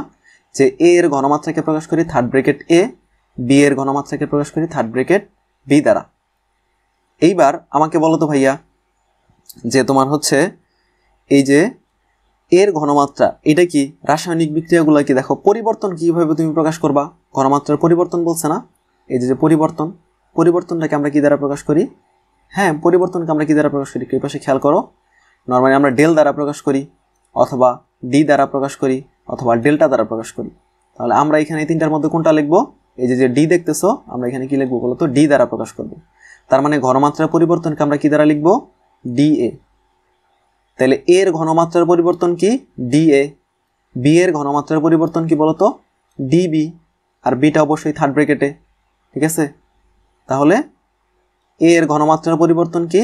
বিক্রিয়কের ঘনমাত্রার পরিবর্তন ডি এ, আর উৎপাতের ঘনমাত্রার পরিবর্তন কি? ডিবি। ঠিক আছে, এখন সময়ের, ধরো এখানে যে সময়টা ব্যয়িত হয়েছে ওইটা হচ্ছে টি, তাহলে টি এর যে পরিবর্তন সেটা কি হবে? হ্যাঁ, এক্স্যাক্টলি ডিটি। ঠিক আছে, টি এর পরিবর্তনটা কি হবে? ডিটি। তাহলে ভাইয়া বলো তো, বুঝতে পারছো না যে বিক্রিয়কের বা উৎপাতের ঘনমাত্রার পরিবর্তন সেটা হবে ডিএ বা ডিবি, আর ব্যয়িত সময়ের যে বিষয়টা সেটা হবে কি? ডিটি বা ক্ষুদ্র সময়। আর নর্মালি দেখো, ডেল দেওয়ার বা ডি দেওয়ার উদ্দেশ্য কি? এই যে দেখো, এখানে যে রাসায়নিক বিক্রিয়াগুলো নর্মালি কি কম সময়ের মধ্যে হয় না, এই জন্য আমরা হচ্ছে ক্ষুদ্র সময় নিয়ে কাজ করি। ঠিক আছে, ডিটি নিয়ে কাজ করি। ওকে, তাহলে দেখো, তাহলে আমরা কি বলতে পারি? এই যে এ আর বি, এখানে যে বিক্রিয়াটা আছে, কি হয়েছে? এ থেকে কি হয়েছে বলতো? বি হয়েছে। এ থেকে কি হয়েছে? বি হয়েছে। ঠিক আছে, এটা একটু দেখো, খেয়াল করো, এ থেকে কি হয়েছে? বি হয়েছে। তাহলে এটার ক্ষেত্রে একটা জিনিস দেখো, চিন্তা করো যে তোমার হচ্ছে ডিটি সময়ে পরে বিক্রিয়ক ছিল এ, উৎপাদ তৈরি হয়েছে কি? বি। তাহলে ডিটি সময় পর, ঠিক আছে, বিক্রিয়কের ঘনমাত্রা কত হবে বলো তো ভাইয়া আমাকে? বিক্রিয়কের ঘনমাত্রা সেটা কত হবে? ডিটি সময় পরে বিক্রিয়কের ঘনমাত্রা কি হবে? এই যে পরিবর্তন হয়েছে না, ডিএ। ডিটি সময় পরে বিক্রিয়কের ঘনমাত্রা কি হবে? D A. কারণ এ ছিল বিক্রিয়ক, এই জন্য এর ঘনমাত্রাটা কি? ডিটি সময় পরে ডিএ। আর উৎপাদটা কি বলতো? এবং উৎপাদের ঘনমাত্রা সেটা কি বলতো? D B. কারণ উৎপাদ কি বলতো? বি, তার মানে উৎপাদের ঘনমাত্রা সেটা কি হবে? ডিবি, ডিটি সময় পরে। বলতো, বুঝতে পারছো নাকি? ওকে, তাহলে দেখো, আর সমান তাহলে কি লিখবা? বিক্রিয়ার হার। প্রথমটার ক্ষেত্রে চিন্তা করো যে বিক্রিয়কের জন্য, দেখো তাহলে আমরা আর সমান কি লিখতে পারি? বিক্রিয়ার হার আর সমান আমরা কি লিখতে পারি বলতো? উপরে কি থাকে? বিক্রিয়ক বা উৎপাতের ঘনমাত্রার পরিবর্তন। তাহলে আমরা শুরুতে চিন্তা করি যে বিক্রিয়কের ঘনমাত্রার পরিবর্তন, একটা নিয়ে আগে আমরা কাজ করি। তাহলে আমরা শুরুতে নিব বিক্রিয়কের ঘনমাত্রার পরিবর্তন, তার মানে আর সমান হচ্ছে ডি এ, ঘনমাত্রার পরিবর্তন কি, যে বিক্রিয়ক কি এ, আর এর ঘনমাত্রার পরিবর্তন কি ডিএ, তার মানে উপরে থাকবে কি ডিএ, আর নিচে কি বলতো ওই বিক্রিয়ায় ব্যয়িত সময়টা কতটুকু, এই যে ডিটি, ঠিক আছে, ব্যয়িত সময় কি বলতো ডিটি, তার মানে নিচে থাকবে কি ডিটি। আর এই যে জিনিসটা হচ্ছে ডিফারেন্সিয়েশন, এটাকে আমরা মানে ভাষায় বলি হচ্ছে এইভাবে ডিডিটি অফ এ এর ঘনমাত্রা, কি বলি, আর সমান হচ্ছে ডিডিটি অফ এ এর ঘনমাত্রা, ঠিক আছে। ওকে, তাহলে দেখো উপরে আসলো ঘনমাত্রার পরিবর্তন আর নিচে আসলো সময়, ব্যয়িত সময়, ঠিক আছে। এইবার একটা বিষয় খেয়াল করো, দেখো যে বিক্রিয়ক, একটু ভাইয়া ভালো মতো বুঝো, এটা যদি ভাই ঠিকমতো না বুঝো, ঠিক আছে, তাহলে প্লাস মাইনাসের যে বিষয়টা, একটা সমীকরণের মধ্যে কেন প্লাস মাইনাস দিতে হয়, এটা তুমি ভাই কোনোভাবেই বুঝবা না। একটু মাথাটা ঠান্ডা করে একটু চিন্তা করো, ঠিক আছে। দেখো বিক্রিয়ক আর কি উৎপাদ, এখন ভাইয়া তুমি আমাকে বলো তো যে এ থেকে যখন বি হয়, এই যে খেয়াল করো, এ থেকে যখন কি হয় বি হয়, এটা হচ্ছে বিক্রিয়ক আর বিটা হচ্ছে কি উৎপাদ। এখন সময় যত যায় সময় যায়, সময়ের সাথে সাথে বিক্রিয়কটা কি হয় কমে, বিক্রিয়কটা কি হয় বলো তো ভাইয়া কমতে থাকে, আর উৎপাদটা কি হয় বাড়তে থাকে, বিষয়টা তাই না, যে সময়ের সাথে সাথে কি হয় বিক্রিয়কের ঘনমাত্রা কমতে থাকে আর উৎপাদের ঘনমাত্রা বাড়তে থাকে। তাহলে দেখো সময়ের সাথে সাথে বিক্রিয়কের ঘনমাত্রা কমতেছে, তাহলে বিক্রিয়ক কি যা ছিল পরবর্তীতে কি তাই আছে, তার থেকে কমে গেছে না। যেহেতু সময়ের সাথে সাথে বিক্রিয়কের ঘনমাত্রাটা কি হয়, এই যে বিক্রিয়ক, এই বিক্রিয়কের ঘনমাত্রাটা কমে, এই জন্য আমরা এই যে বিক্রিয়ার হার যে আছে, এই হারের মধ্যে এই যে ডিডিটি অফ এ, এটার আগে কি দিয়ে একটা মাইনাস দিই। মাইনাস দেওয়ার কারণটা কি, যেহেতু বিক্রিয়ক সময়ের সাথে সাথে কমে, এই জন্য এই বিক্রিয়কের আগে মাইনাস দেই, বিক্রিয়কের যে হার ওটার আগে মাইনাস দেই, আর যেহেতু উৎপাদটা হচ্ছে কি হয় বলতো বাড়ে, এই জন্য উৎপাদের ওইখানে আমরা কি দেই প্লাস দিই। যেমন সমীকরণটা যদি লিখি, দেখো আর সমান কি লিখতে পারি, উৎপাদের জন্য দেখো যে দ্বিতীয় ক্ষেত্রে উৎপাদের ঘনমাত্রার পরিবর্তন, তার মানে উপরে থাকবে কি উৎপাদের ঘনমাত্রার পরিবর্তন অর্থাৎ ডিবি, আর নিচে থাকবে কি বলতো ব্যয়িত সময়, সেটা কি বলতো ডিটি। আর চিহ্নটা দিলে কি আসবে, দেখো সময়ের সাথে সাথে উৎপাদ কি হয় ভাইয়া বলতো, সময়ের সাথে সাথে উৎপাদটা কিন্তু বাড়ে, সময়ের সাথে সাথে উৎপাদ কি হয়, উৎপাদটা বাড়ে। তাহলে উৎপাদ যদি সময়ের সাথে সাথে বাড়ে, তাহলে অবশ্যই বিক্রিয়ার হারের সমীকরণের মধ্যে উৎপাদের যে অংশ এখানে কিন্তু কি দিতে হবে, প্লাস দিতে হবে। তাহলে দেখো বিক্রিয়ার হারকে আমরা দুইভাবেই লিখতে পারি, আমরা হচ্ছে বিক্রিয়কের মাধ্যমে বিক্রিয়ার হারকে লিখতে পারি, আবার উৎপাদের মাধ্যমেও কি লিখতে পারি বলতো বিক্রিয়ার হারকে লিখতে পারি।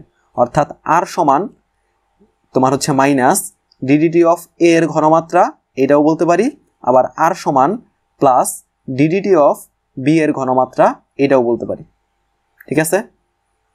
বুঝতে পারছো ভাইয়া ক্লিয়ারলি বলো তো? ওকে, তারপরে যদি কারো সমস্যা হয় তোমরা একটু ভিডিওটা একটু আগে থেকে একটু প্লে করে দেখে নিবা, ঠিক আছে। আমার মনে হয় তোমরা হচ্ছে পুরোটাই বুঝতে পারবা। ওকে, বুঝছো না ভাইয়া বলো তো? ওকে, ঠিক আছে।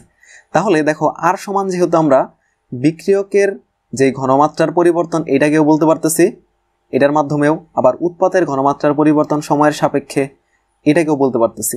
হ্যাঁ, তাহলে দেখো মেইনলি তাহলে আমরা আর সমান দুইজনের সমান বলতে পারি না, তার মানে কি বলতে পারি, আর সমান হচ্ছে মাইনাস ডিএ, এই যে ডিএ ডিটি সমান কি বলতো প্লাস ডিডিটি অফ বি এর ঘনমাত্রা বা ডিবি ডিটি, এটাও কিন্তু আমরা বলতে পারি। তার মানে দেখছো যে আর সমান কিন্তু এই দুইটাকে আমরা একসাথেও বলতে পারি। যদি কখনো এ এর বিক্রিয়ার হার দেওয়া থাকে, তাহলে বি এর বিক্রিয়ার হারটা বের করতে পারবা না বলো তো? হ্যাঁ, অবশ্যই বের করতে পারবা, কারণ বিক্রিয়ার হার এর জন্যও তুমি যা পাবা বি এর জন্য দেখো এই সমীকরণটা এইভাবেই হবে, ঠিক আছে। অর্থাৎ আর এর জন্য আমরা কিন্তু এই দুইটাকেই একসাথে সমান করে লিখতে পারি। আর নিচে দেখো এই যে জিনিসটা একটু লেখা আছে, কি লেখা আছে বলো তো ভাইয়া, যে বিক্রিয়ার হার, দেখো এই যে বিক্রিয়ার হারের ক্ষেত্রে শুধু যখন আমরা সমীকরণটা নির্ণয় করব, অর্থাৎ সমীকরণের ক্ষেত্রে শুধুমাত্র এই যে প্লাস মাইনাস চিহ্ন দিছি এইটা দিতে হয়। এই প্লাস মাইনাস দিয়ে আসলে কি বোঝায়, যে তোমার যে বিক্রিয়া ছিল, দেখো এই প্লাস মাইনাসের উদ্দেশ্য কিন্তু অন্য কিছু না, এই প্লাস মাইনাসের উদ্দেশ্য হচ্ছে একটাই। সেই উদ্দেশ্যটা কি ভাইয়া, যে তুমি যখন বিক্রিয়াটা করছো তখন আসলে কে বিক্রিয়ক ছিল আর কে উৎপাদ ছিল, যাতে তুমি সমীকরণ দেখে বলতে পারো। ধরো এই যে সমীকরণ, এই যে দেখো আমরা আর এর জন্য কিন্তু বিক্রিয়কের মাধ্যমে লিখতে পারতাছি, আবার উৎপাদের মাধ্যমেও লিখতে পারতাছি। তাহলে যদি প্লাস মাইনাস না থাকতো তাহলে কিন্তু তুমি বুঝতে পারতা না যে আসলে আমার যে বিক্রিয়াটা ছিল ওইখানে বিক্রিয়কটা কে ছিল আর উৎপাদটা কে ছিল। যখন আমি এই যে প্লাস মাইনাসটা দেখবো, যেমন ধরো এর আগে মাইনাস আছে, বিক্রিয়ার হারের যে সমীকরণ, তোমার শুধু আমি সমীকরণটা বললাম যে একটা সমীকরণ আর সমান ডিডিটি অফ এর ঘনমাত্রা, এইটা হচ্ছে আর এর সমীকরণ, যে আর সমান ডি এ ভাগ হচ্ছে ডিটি। এখন প্লাসও নাই মাইনাসও নাই, তাহলে ভাইয়া তুমি আমার বলো তো তুমি কি বুঝতা যে ওই বিক্রিয়ার মধ্যে আর হচ্ছে বিক্রিয়ক ছিল বা আর উৎপাদ ছিল? এটা তুমি বলতে পারতা না। যখন এখানে মাইনাসটা আছে তখন তুমি কিন্তু বলতে পারবা, যেহেতু আগে মাইনাস আছে তার মানে অবশ্যই ওই বিক্রিয়ার মধ্যে এ যে ছিল ওই এটা ছিল বিক্রিয়ক, আর যার আগে প্লাস আছে এই হারের যে সমীকরণ এখানে যার আগে প্লাস আছে সে ছিল কি বলতো উৎপাদ, কারণ সময়ের সাথে সাথে উৎপাদটা বাড়ে এই জন্য প্লাস দিই, আর যার আগে প্লাস আছে সে হচ্ছে কি উৎপাদ। ঠিক আছে, এই শুধুমাত্র এই জিনিসটা বোঝার জন্যই যে কে বিক্রিয়ক আর কে হচ্ছে কি উৎপাদ, শুধুমাত্র এই জিনিসটা বোঝার জন্যই এই প্লাস মাইনাসটা দেওয়া হয়। ঠিক আছে, অন্য আর কোনো উদ্দেশ্য নাই। ঠিক আছে, আর ম্যাথের ক্ষেত্রে কিন্তু ভাইয়া এই প্লাস মাইনাস তোমার দিতে হবে না। ঠিক আছে, এই ম্যাথের ক্ষেত্রে কিন্তু প্লাস মাইনাস দিতে হয় না, বুঝতে পারছো? ম্যাথ করার সময় কিন্তু ভুলেও প্লাস মাইনাস দিবা না, প্লাস মাইনাস ছাড়াই ক্যালকুলেশন করবা, হয়ে যাবে। ঠিক আছে, ওকে। তাহলে চলো হচ্ছে আমরা এবার সামনের দিকে যাই। এবার দেখো যে বিক্রিয়ার হার, দেখো এখন কিন্তু যে সমীকরণটা আছে এখানে দেখো এই যে স্মল লেটার, এই স্মল লেটারগুলো দ্বারা আসলে কি বুঝাই দিচ্ছে, লাল কালার, এগুলো দ্বারা কি বুঝাই দিচ্ছে বলো তো? স্মল লেটার দ্বারা এগুলো দ্বারা বুঝাই দিচ্ছে মোল সংখ্যা। কি বুঝাই দিচ্ছে? মোল সংখ্যা। এগুলো দ্বারা বুঝাই দিচ্ছে মোল সংখ্যা। আর ক্যাপিটাল লেটার এগুলো দ্বারা বুঝাই দিচ্ছে যৌগ। ঠিক আছে, এগুলো দ্বারা কি বুঝাই দিচ্ছে? যৌগ, মানে এ একটা যৌগ, বি একটা যৌগ, সি একটা যৌগ, ডি একটা যৌগ। ঠিক আছে, আর এ এবং বি এই যে দেখো স্মল লেটার, যে এই যে ছোট এ, দেখো এই যে ছোট এ, ছোট বি, ছোট সি, ছোট ডি, এগুলো হচ্ছে কি সংখ্যা। এগুলো কি সংখ্যা? মোল সংখ্যা। যে ওই যৌগের মধ্যে মানে এ যৌগটা কত মোল আছে, ধরো এ যৌগ আছে 2 মোল, তাহলে স্মল এর মান হচ্ছে 2, আর বড় এ তো হচ্ছে ওই যৌগটাই। আবার ধরো বি যৌগটা আছে 3 মোল, তাহলে বি এর মান কি, স্মল বি এর মান কি বলতো? 3। বুঝতে পারছো যে A B C D small letter যেগুলা, এ বি সি ডি যে স্মল লেটার এগুলো হচ্ছে কি মোল সংখ্যা, আর ক্যাপিটাল লেটার যেগুলা এ বি সি ডি এগুলো হচ্ছে কি যৌগ, এগুলো হচ্ছে কি বলতো ভাইয়া? যৌগ। ঠিক আছে, তো এই যৌগের ক্ষেত্রে বিক্রিয়ার হার কেমনে বের করবা বলতো? এই যে কিছুক্ষণ আগে শিখে আসছে কি বিক্রিয়ার হার, আর সমান কি বলতো? আর সমান ওই যে উপরে থাকে কি বিক্রিয়ক বা উৎপাদের ঘনমাত্রার পরিবর্তন, আর নিচে থাকে কি ব্যয়িত সময়। তাহলে আমরা এই বিক্রিয়ার জন্য বের করে ফেলি যে বিক্রিয়ার হার, দেখো প্রথমটা এটার জন্য বের করি। তাহলে আর সমান, দেখো এর জন্য বিক্রিয়ক এখানে কয়টা আছে? এও আছে বিও, দুইজনই কিন্তু বিক্রিয়ক, আর উৎপাদ হচ্ছে কি সি আর ডি। প্রত্যেকটা ইন্ডিভিজুয়াল পার্টের জন্য তুমি আলাদা আলাদাভাবে বিক্রিয়ার হার বের করতে পারবা। বিক্রিয়ার হারের মজার বিষয় হচ্ছে এইটাই যে প্রত্যেকটার জন্য এই যে দেখো এই অংশটার জন্য তুমি বিক্রিয়ার হার বের করতে পারবা, আবার এই অংশটার জন্য বের করতে পারবা, এইটার জন্য বের করতে পারবা, আবার হচ্ছে কি এটার জন্য বের করতে পারবা। ঠিক আছে, বুঝতে পারছো ভাইয়া? বলো তো যে বুঝছো কিনা যে তুমি প্রত্যেকটা আলাদা আলাদা পার্টের জন্য কিন্তু বিক্রিয়ার হার বের করতে পারবা। তাহলে দেখো আমরা যদি এই প্রথম অংশটার জন্য বিক্রিয়ার হার বের করি তাহলে কি হবে?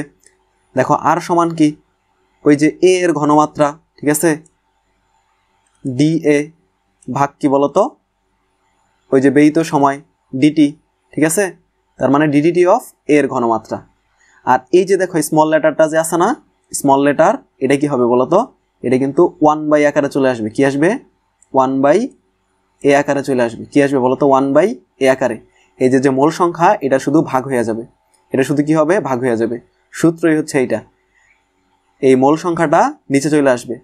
আর দেখো এটা কি ছিল? বিক্রিয়ক ছিল না? এটা উৎপাদ ছিল না বিক্রিয়ক ছিল বলতো ভাইয়া? হ্যাঁ, এটা হচ্ছে কি ছিল? বিক্রিয়ক ছিল। ঠিক আছে, বিক্রিয়ক থাকলে শুরুতে কি আসে? এই যে মাইনাস চিহ্ন চলে আসবে। ঠিক আছে, তাহলে দেখো আর এর মান কিন্তু বের হয়ে গেল। এইবার দ্বিতীয় অংশের জন্য দেখো এটার জন্য আর এর মানটা কি হবে বের করি। তাহলে আমরা দ্বিতীয় অংশের জন্য আর এর মান কি হবে? আর সমান কি হবে বলতো? দ্বিতীয় অংশের জন্য আর এর মান কি হবে? ডিবি মানে বি এর ঘনমাত্রা ভাগ হচ্ছে কি বলতো ভাইয়া ডিটি। আর 1/, কি হবে 1/, স্মল বি। ঠিক আছে, এটা একটু আমরা লাল খালি দিয়ে লিখি, এটা হবে কি 1/, স্মল বি। কারণ এই যে মোল সংখ্যাগুলো কি আসে, ভাগ আকারে চলে আসে। মোল সংখ্যাগুলো কিভাবে আসে বলতো, ভাগ আকারে চলে আসে। ঠিক আছে, মোল সংখ্যাগুলা ভাগ আকারে চলে আসে, তাহলে কি হবে 1/, কি হবে বলতো ডিবি। ঠিক আছে, 1/, ডিবি।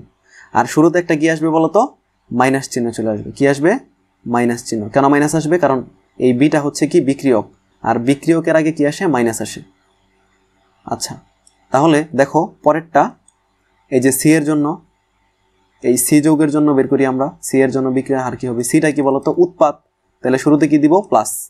ঠিক আছে, আর এই যে দেখো কয় মোল আছে, স্মল সি মোল আছে না, তার মানে কি হবে স্মল সিটা কি 1/, সি আকারে ভাগ আকারে চলে আসবে। ইন্টু কি হবে বলতো, ইন্টু দেখো এই যে উপরে থাকবে কি সি এর ঘনমাত্রার পরিবর্তন, আর নিচে থাকবে কি ব্যয়িত সময় ডিটি। এখন কি অনেক সহজ লাগতেছে না বলতো, বলতো ভাইয়া সহজ লাগতেছে না? ওকে, তাহলে দেখো এরপরে আমরা কি করব, এই দেখো আর সমান ডি এর জন্য বের করে ফেলি, ডি যৌগের জন্য। তাহলে আর সমান কি হবে, ডিটা কি বলতো বিক্রিয়ক নাকি উৎপাদ, হ্যাঁ উৎপাদ, তার মানে ডি এর জন্য কি আসবে প্লাস। ঠিক আছে, আর কয় মোল আছে, স্মল ডি মোল, তাহলে স্মল ডিটা কি হবে ভাগ আকারে 1/, স্মল ডি। আর মেইন সূত্রটা কি ছিল, উপরে থাকবে ঘনমাত্রার পরিবর্তন, যৌগের ঘনমাত্রার পরিবর্তন, তাহলে যৌগের ঘনমাত্রার পরিবর্তন কত, ডি, তারপর হচ্ছে কি ঘনমাত্রা ডি। ঠিক আছে, আর নিচে আসবে কি সময়ের পরিবর্তন অর্থাৎ ডিটি। ঠিক আছে, বা যতটুকু সময় লাগছে ডিটি। তাহলে দেখো আমরা কিন্তু খুব সহজেই এই চারটার জন্যই, চারটা যৌগের জন্যই তাদের মোল সংখ্যার ভিত্তিতে যে বিক্রিয়ার হার সেটা কিন্তু বের করে ফেললাম। তাহলে দেখো আর মানে কিন্তু দেখো বিক্রিয়ার হার কিন্তু, আবারও বলি বিক্রিয়ার হারটা কিন্তু দেখো, বিক্রিয়ার হারটা কিন্তু প্রত্যেকটা ইন্ডিভিজুয়াল যৌগের জন্য আলাদা আলাদা ভিন্ন ভিন্ন, মানে প্রত্যেকটা যৌগের জন্য আমরা কিন্তু বের করতে পারি। আর বিক্রিয়ার হার কিন্তু এই প্রত্যেকটার জন্যই বের হয়। তার মানে আর সমান যদি এইটা হয়, আর সমান যদি এইটা হয়, আর সমান যদি যে সি এর এলিমেন্ট এটা হয়, আর সমান যদি ডি এর এলিমেন্ট হয়, তার মানে এরা প্রত্যেকের সমান না বলতো, যেহেতু সবাই আর এর সমান। এই যে এ যৌগ, বি যৌগ, সি যৌগ, ডি যৌগ, এই প্রত্যেকের হার আর এর সমান না, তার মানে এরা প্রত্যেকেও নিজেরা আবার নিজেদের সমান। বুঝতে পারছো, এরা প্রত্যেকে আবার প্রত্যেকের সমান। তার মানে আমরা ফাইনালি কি বলতে পারি, একটা সমীকরণের মাধ্যমে যদি সবগুলোর প্রকাশ করি, তাহলে আর সমান কি বলতে পারি বলতো, মাইনাস তোমার হচ্ছে ডি এ। দেখো ডি এ, এই যে স্মল এটা নিচে চলে আসবে না বলতো, স্মল এর নিচে আসবে, ওয়ানটা এখন আর শুধু দেই নাই, কারণ ওয়ান দিলেও যা না দিলেও তা, তাহলে স্মল এ চলে আসবে নিচে, ইন্টু কি বলতো ডিটি সমান, দেখো বি এরটা কি বলবা তাহলে মাইনাস, এই যে ডিবি থাকবে উপরে মানে বি এর ঘনমাত্রা, আর নিচে থাকবে কি স্মল বি, শুধু এই যে স্মল বিটা চলে আসছে, ওয়ানটা আমরা বাদ দিছি কারণ ওয়ান দিলেও যা না দিলেও তাই, ইন্টু কি বলতো ডিটি সমান প্লাস, এই যেটা লিখে ফেলি তাহলে ঘনমাত্রা অফ সি, আর নিচে আসবে কি ওই যে স্মল সি যে মোলটা, ইন্টু কি বলতো ডিটি সমান প্লাস দিবা, কি দিবা বলতো ওই যে পরিবর্তন কার, বড় ডি এর ঘনমাত্রার পরিবর্তন, তার মানে স্মল ডি ক্যাপিটাল ডি এর ঘনমাত্রা ভাগ হচ্ছে কি বলতো ডিটি। আর এই যে যত মোল সেটা কি হবে বলতো শুরুতে চলে আসবে। ঠিক আছে, বুঝতে পারছো? দেখো এই যে স্মল লেটার এগুলো কিন্তু মোল সংখ্যা, এই যে এগুলা, ঠিক আছে, এগুলো কিন্তু কি বলতো মোল সংখ্যা, বোঝা গেছে, এগুলো কিন্তু সংখ্যা, মোল সংখ্যা। ওকে, তাহলে দেখো ফাইনালি আমরা একটা ইকুয়েশনের মাধ্যমে কি পুরো জিনিসটাকে কিন্তু লিখতে পারলাম। ঠিক আছে, একটা ইকুয়েশনের মাধ্যমে পুরো জিনিসটাকে লিখতে পারলাম। এটাই হচ্ছে বিক্রিয়ার হার নির্ণয়। ঠিক আছে, আমরা কিন্তু বিক্রিয়ার হার নির্ণয় করা শিখে গেছি, বুঝছো? বিক্রিয়ার হার নির্ণয় করা কিন্তু আমরা শিখে গেছি। অ্যাডমিশন টেস্টের জন্য শোনো এই টপিকটা, বুঝছো, বোর্ড পরীক্ষার জন্য এত বেশি গুরুত্বপূর্ণ না হইলেও বোর্ড পরীক্ষায় তুলনামূলক কম আসে। ঠিক আছে, বোর্ড পরীক্ষায় সিকিউতে, এমসিকিউ কিন্তু আসবে, বোর্ড পরীক্ষায় এমসিকিউ কিন্তু অবশ্যই আসবে, এমসিকিউ কিন্তু অবশ্যই আসবে 3 স্টার। ঠিক আছে, বাট সিকিউতে কম আসে, সিকিউতে কি আসে কম আসে, একদম আসে না তা কিন্তু না, বাট তুলনামূলক কিছুটা কম আসে। কিন্তু ভাইয়া অ্যাডমিশন টেস্টের জন্য, ঠিক আছে, অ্যাডমিশন টেস্টের জন্য, ঠিক আছে, এটা কিন্তু খুবই খুবই গুরুত্বপূর্ণ। এইখান থেকে কিন্তু যারা যে রিটেন পরীক্ষা দিবা তাদের তো লিখতেই হবে, দিতেই হবে, বিশেষ করে রুয়েট, কুয়েট, চুয়েট, তারপর হচ্ছে বুয়েটে, হ্যাঁ, যারা রিটেন পরীক্ষা দিবা তাদের তো দিতেই হবে, বুটেক্সে, ঢাকা ইউনিভার্সিটিতে, ঠিক আছে। আর তাছাড়াও বিভিন্ন যে তোমার হচ্ছে এমসিকিউ পরীক্ষাগুলো আছে অ্যাডমিশন টেস্টে, অবশ্যই এইখান থেকে অনেক কোশ্চেন হয়, ঠিক আছে। এই জন্য এটা কিন্তু ভুলেও স্কিপ করা যাবে না। ওকে, তাহলে দেখো এরপর হচ্ছে বিক্রিয়ার হার। এটা হচ্ছে তোমাদের কাজ, তোমরা একটু বের করে ফেলবা। দেখো আমি একটু বের করে রাখি, তোমরাও বাসায় প্র্যাকটিস করবা, আমি এখানে আর বলবো না, জাস্ট শুধু বের করবো। দেখো তাহলে আর সমান কি হবে, এর জন্য কি হবে বলো তো, মাইনাস দিবা আগে, কারণ এটা যেহেতু বিক্রিয়ক, শুধু দিব মাইনাস, আর এর ঘনমাত্রা তার মানে ডি এ, এর ঘনমাত্রা নিচে হবে কি সময় মানে ডিটি, হ্যাঁ। তাহলে সমান কি লিখবো আমরা, আমি ফাইনাল ইকুয়েশনটা লিখছি, তোমরা ভাঙা ভাঙা করবা। সমান লিখবো মাইনাস, দেখো কয় মোল আছে, 2 মোল না, এই মোলটা কই যায় বলতো, নিচে যায় না বলতো, কিছু আগে কি শিখাইলাম, যত মোল থাকে দেখো ওই যে মোল সংখ্যা, এটার আগে কি ছিল 1 ছিল, এটার আগে কি ছিল 1, এই জন্য নিচে একটা 1 আসছিল, আমরা 1টা লিখি নাই। 1টা কি করে নেই বলতো, লিখি নাই, কারণ 1 লিখলেও যা, না লিখলেও তাই, 1 তো আর এই জন্য আলাদা করে লেখার দরকার নাই, এই জন্য আমরা 1 মোলের জন্য আর লিখি না ওইটা। বাট যখন 2 মোল আছে তখন কিন্তু অবশ্যই নিচে যে 2 মোল এটা কিন্তু ভাইয়া লিখতে হবে, ঠিক আছে। নিচে যে 2 মোল এটা কিন্তু অবশ্যই কি করতে হবে বলতো, লিখতে হবে, 2 মোল এটা লিখবা। আর উপরে কি হবে, ওই বি এর ঘনমাত্রা, ঠিক আছে, বি এর ঘনমাত্রা, আর নিচে হবে কি ডিটি, বোঝা গেছে, নিচে হবে কি ডিটি, সমান কি লিখবা বলতো, প্লাস এই যে সি, সি এর কি 1 মোল, 1 মোল তার মানে লেখার দরকার নাই, তাহলে সি এর ঘনমাত্রাটা উপরে লেখো, ঘনমাত্রার পরিবর্তন, নিচে কি বলতো ওই যে সময়, ওটা লিখবা। তারপরে প্লাস কি হবে ডি, হ্যাঁ, ডি এর জন্য কি লিখবা প্লাস, দেখো এই যে ডি, ডি এর ঘনমাত্রা ভাগ হচ্ছে কি প্রয়োজনীয় সময়, ঠিক আছে। এটা হচ্ছে ফাইনাল ইকুয়েশন, তোমরা কিন্তু ভাঙা ভাঙা আগে করে নিবা, ঠিক আছে, ভাঙা ভাঙা করে নিবা, তারপরে ফাইনাল ইকুয়েশনের সাথে একটু মিলাই নিবা, বুঝতে পারছো? ওকে, তাহলে দেখো ভাইয়া আমরা সামনে যাই। এরপর দেখো তোমাদের এখানে একটা কোশ্চেন আছে, ঠিক আছে, এই কোশ্চেনটা আমরা হচ্ছে একটু সলভ করার চেষ্টা করব। দেখো এই কোশ্চেনের মধ্যে শুরুতে তোমার বলছে কি বিক্রিয়ার হারের রাশিমালা নির্ণয় করতে বলছে, কি বলছে বলো তো, বিক্রিয়ার হারের দেখো রাশিমালা বের করতে বলছে। দেখো ক নাম্বার প্রশ্নটা দেখো কি বলছে, বিক্রিয়ার হারের রাশিমালা লিখো। তাহলে বিক্রিয়াটা কি করছে, 4 মোল অ্যামোনিয়া, কয় মোল, 4 মোল অ্যামোনিয়া 5 মোল অক্সিজেন গ্যাসের সাথে বিক্রিয়া করে তোমার হচ্ছে 4 মোল কি করছে বলতো, নাইট্রোজেন অক্সাইড তৈরি করছে, আর 6 মোল পানি তৈরি করছে, কয় মোল, 6 মোল পানি।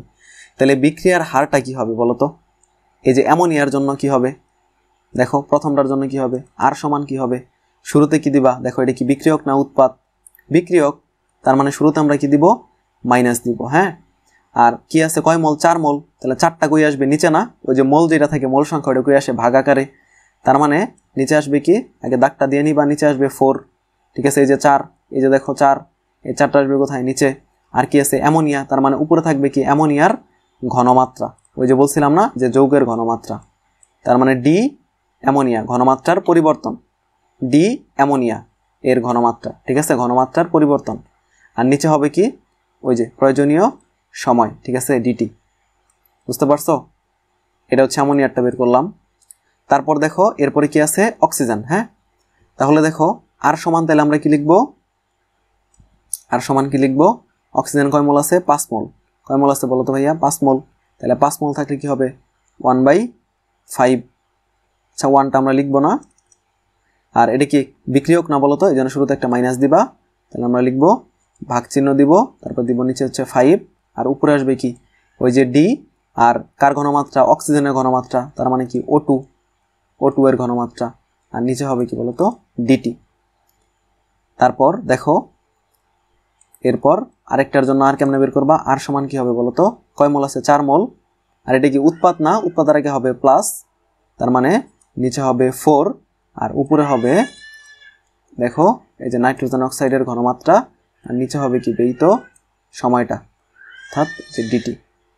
আর লাস্টে যেটা আছে দেখো ওই যে পানিটা কেমনে বের করবা, আর সমান কি হবে বলতো প্লাস, কয় মোল পানি উৎপন্ন হয়েছে, 6 মোল, তার মানে 1/6, 1/1 লেখার দরকার নাই, আমরা 1টা লিখবো না, নিচে লিখবো 6, উপরে লিখবো ওই যে ডেল ডি, তারপর হচ্ছে H2O এর ঘনমাত্রা। আর এটাকে আমরা বলি কিভাবে, ডিডিটি অফ H2O এর ঘনমাত্রা। কি বলি, এই যে ডিডিটি অফ H2O এর ঘনমাত্রা। ভাষায় কেমনে বলবা, ডিডিটি অফ H2O এর ঘনমাত্রা।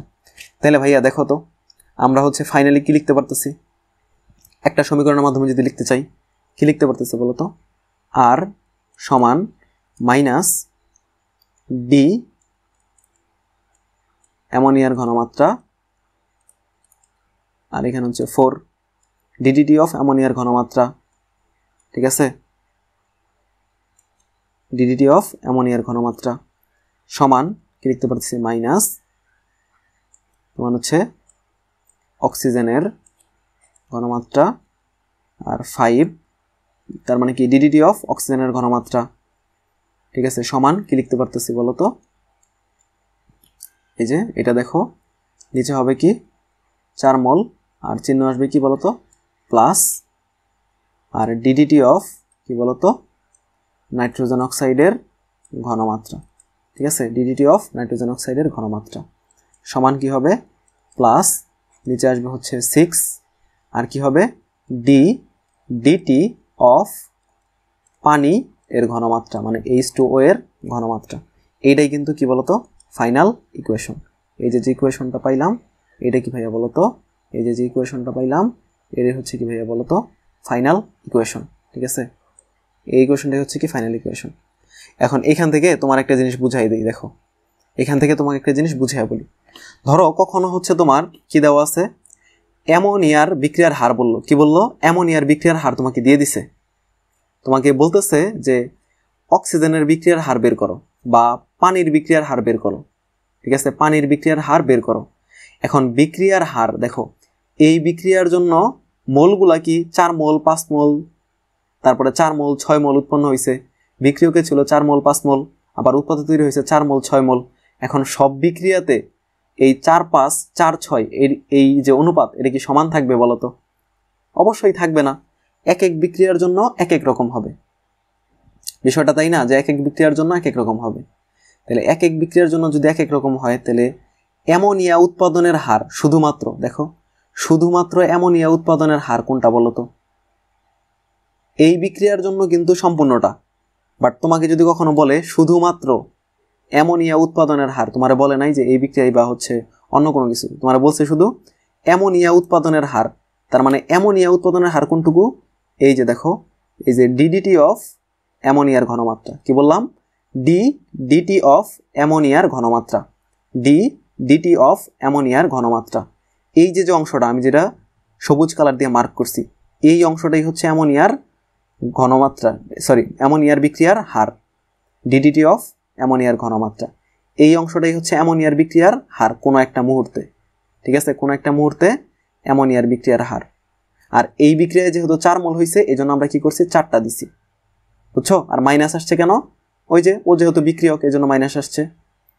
আর ম্যাথের ক্ষেত্রে এই মাইনাস কিন্তু অবশ্যই দিতে হবে না, এটা কিন্তু দেওয়াই লাগবে না ম্যাথের ক্ষেত্রে, দিলে কিন্তু উল্টাপাল্টা হয়ে যাবে, বুঝছো। ওকে, তাহলে তোমার যদি বলি এবার পানির বিক্রিয়ার হার কত, পানি উৎপন্ন হওয়ার হার কত বা পানি উৎপাদনের হার কত বলো তো। এই বিক্রিয়ার জন্য কিন্তু 6 আসছে, দেখো 6 মোল ছিল এই জন্য কিন্তু 6 আসছে, 6 মোল ছিল, এই যে 6 মোল ছিল এই জন্য কি আসছে 6টা আসছে, বুঝছো। 6 মোল ছিল এই জন্যই কিন্তু 6 আসছে।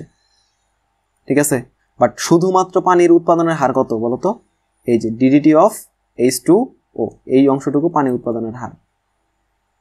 দেখো আমাদের ক নাম্বার কিন্তু শেষ, এই যে বিক্রিয়ার হারের রাশিমালা, এই যে রাশিমালা কিন্তু আমরা লিখে ফেলছি, এটা কিন্তু শেষ, এটা কয়ের অ্যান্সার কিন্তু শেষ। ঠিক আছে, এটা কিন্তু কয়ের অ্যান্সার, এটা কিন্তু শেষ অ্যান্সার। এবার তাহলে আমরা খতে যাই, আর খ করতে গেলে অবশ্যই তোমার কটা লাগবে। ঠিক আছে, দেখো মেইন ইকুয়েশনটা কি ছিল, আর সমান কি ছিল দেখো তো, আর সমান কি ছিল বলো। এবার আমরা হচ্ছে প্লাস মাইনাস আর দিব না, বুঝছো।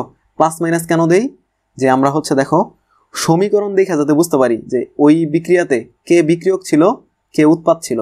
যেমন এই সমীকরণটা যদি তুমি তাকাও, এই যে দেখো এক লাইনে যে লিখছি, এটা যদি তাকাও দেখবা মাইনাস আছে যাদের, তারা ছিল বিক্রিয়ক, আর যাদের আগে প্লাস আছে তারা ছিল উৎপাদ। শুধুমাত্র এই জিনিসটা বোঝার জন্যই আমরা কি করি, তোমার হচ্ছে এই প্লাস মাইনাসটা দিই, বাট ম্যাথ করার ক্ষেত্রে প্লাস মাইনাস দেওয়ার কোনোই দরকার নেই। ঠিক আছে, তো আমরা এখন যেহেতু কি করব, খ নাম্বার দেখো, খ হতে প্রশ্নটা কি বলছে, পানি উৎপাদনের হার কি বলছে, পানি উৎপাদনের হার নির্ণয় করো। এখন মাত্রই বলছিলাম পানি উৎপাদনের হার কি বলতো, পানি উৎপাদনের হার কি, পানি উৎপাদনের জন্য আর সমান কি বলতো, পানি উৎপাদনের হার কোনটারে বলবো, পানি উৎপাদনের হার এটা কাকে বলবো বলতো, ওই যে ডি ডিটি অফ কি বলতো H2O এর ঘনমাত্রা। এই যে অংশটা ডিডিটি অফ H2O এর ঘনমাত্রা, এই অংশটাই হচ্ছে কি বলতো ভাইয়া, পানি উৎপাদনের হার। এই যে অংশটা এটাই হচ্ছে পানি উৎপাদনের হার। আর তোমার প্রশ্নের মধ্যে এই যে ডিডিটি অফ H2O এটার মান আসলে কত, এটাই তোমার বের করতে বলছে। এখন ডিডিটি অফ H2O তুমি কোন জায়গা থেকে পাবা, আমাদের কিন্তু আর এর যে সমীকরণ এটা আমরা কি পাইছিলাম বলতো, কি পাইছিলাম ভাইয়া বলতো, দেখো 1/4, আমরা এখন আর প্লাস মাইনাস দিব না, 1/4 ডিডিটি অফ কি ছিল, অ্যামোনিয়া এর ঘনমাত্রা প্রথমটা। ঠিক আছে, দেখো আচ্ছা প্রশ্নটা যদি আমরা একটু পড়ি, ঠিক আছে, আমরা ফুল সমীকরণটা এখন আর আমাদের লিখতে হবে না, বুঝছো, ফুল সমীকরণটা না লিখলেও হবে। আচ্ছা আমরা একটু মুছে দিই এটা, হ্যাঁ ওকে। তাহলে দেখো যে কোনো একটা মুহূর্তে, প্রশ্নের মধ্যে আমাদের কি বলছে, যে কোনো একটা মুহূর্তের অ্যামোনিয়ার, ঠিক আছে, এই যে অ্যামোনিয়া 0.24 মোল পার লিটার পার সেকেন্ড হারে বিক্রিয়া করে। তার মানে অ্যামোনিয়ার বিক্রিয়ার হার কত, 0.24 মোল পার সেকেন্ড পার লিটার, অ্যামোনিয়ার বিক্রিয়ার হার। এখন অ্যামোনিয়ার বিক্রিয়ার হারের সমীকরণটা কি বলতো, অ্যামোনিয়ার বিক্রিয়ার হারের সমীকরণ ডিডিটি অফ কি বলতো, অ্যামোনিয়ার ঘনমাত্রা। এই জিনিসটাই কি অ্যামোনিয়ার বিক্রিয়ার হার। আর তোমার প্রশ্নে কিন্তু এইটাই বলে দিছে, অ্যামোনিয়ার বিক্রিয়ার হার কত বলতো, এই DDT of ammonia, DDT of কি অ্যামোনিয়ার ঘনমাত্রা, এটাই হচ্ছে কি অ্যামোনিয়ার বিক্রিয়ার হার। আর তোমার প্রশ্নে কিন্তু এইটার মানে দিয়ে দিছে, কত দিয়ে দিছে, 0.24 মোল পার লিটার পার সেকেন্ড। এটাই কিন্তু প্রশ্নে কি করছে বলতো, দিয়ে দিছে। আর তোমাকে বলছে পানি উৎপাদনের হার বের করো, আর পানি উৎপাদনের হার কি, ডিডিটি অফ H2O, কিছুক্ষণ আগে আমরা দেখলাম। তাহলে এইটা থেকে এই জিনিসটা দেওয়া থাকলে পানি উৎপাদনের হার তুমি কেমনে বের করতে পারবা বলো তো, ওই যে আমরা কিছুক্ষণ আগে যে সমীকরণ বের করছিলাম কি ছিল সেখানে, আর সমান মাইনাস ডিডিটি অফ অ্যামোনিয়ার ঘনমাত্রা, আর এই যে 4টা ছিল নিচে, এরা কি সবাই সবার সমান ছিল না, দেখো তো প্রত্যেকটা তোমার হচ্ছে বিক্রিয়ার যে হার, অ্যামোনিয়ার বিক্রিয়ার হার এটা সমান কি পানির বিক্রিয়ার হারের সমান ছিল না, এই অনুপাতগুলো সহ কিন্তু সমান ছিল। এখানে ছিল নিচে 4, এখানে ছিল 6, মানে এই যে সংখ্যাগুলা দিলেই কিন্তু ওরা প্রত্যেকের সমান ছিল। তাহলে আমরা ঠিক এই কাজটাই করব, এই বিক্রিয়ার হার থেকে যেহেতু আমরা আগে নির্ণয় করে ফেলছি, আমরা এইটুকু সমান, দেখো এই যে এই বক্সটা সমান আমরা কি লিখব, এই বক্সটা, ঠিক আছে, এই বক্সটা সমান কি লিখব, এই বক্সটা। ঠিক আছে, বুঝতে পারছো না? ওকে ওকে ঠিক আছে, তাহলে আমরা লিখে ফেলি যে শর্ত মতে, দেখো শর্ত মতে কি বলতো, আমরা কি পাইছিলাম, ওই যে বিক্রিয়াতে কি পাইছিলাম, 2টার ঘনমাত্রা, আর ওইখানে কয় মোল ছিল, 4 মোল। তার মানে আমরা কিন্তু এখন আর প্লাস মাইনাস দিব না, কারণ ম্যাথের ক্ষেত্রে কিন্তু প্লাস মাইনাস দিতে হয় না।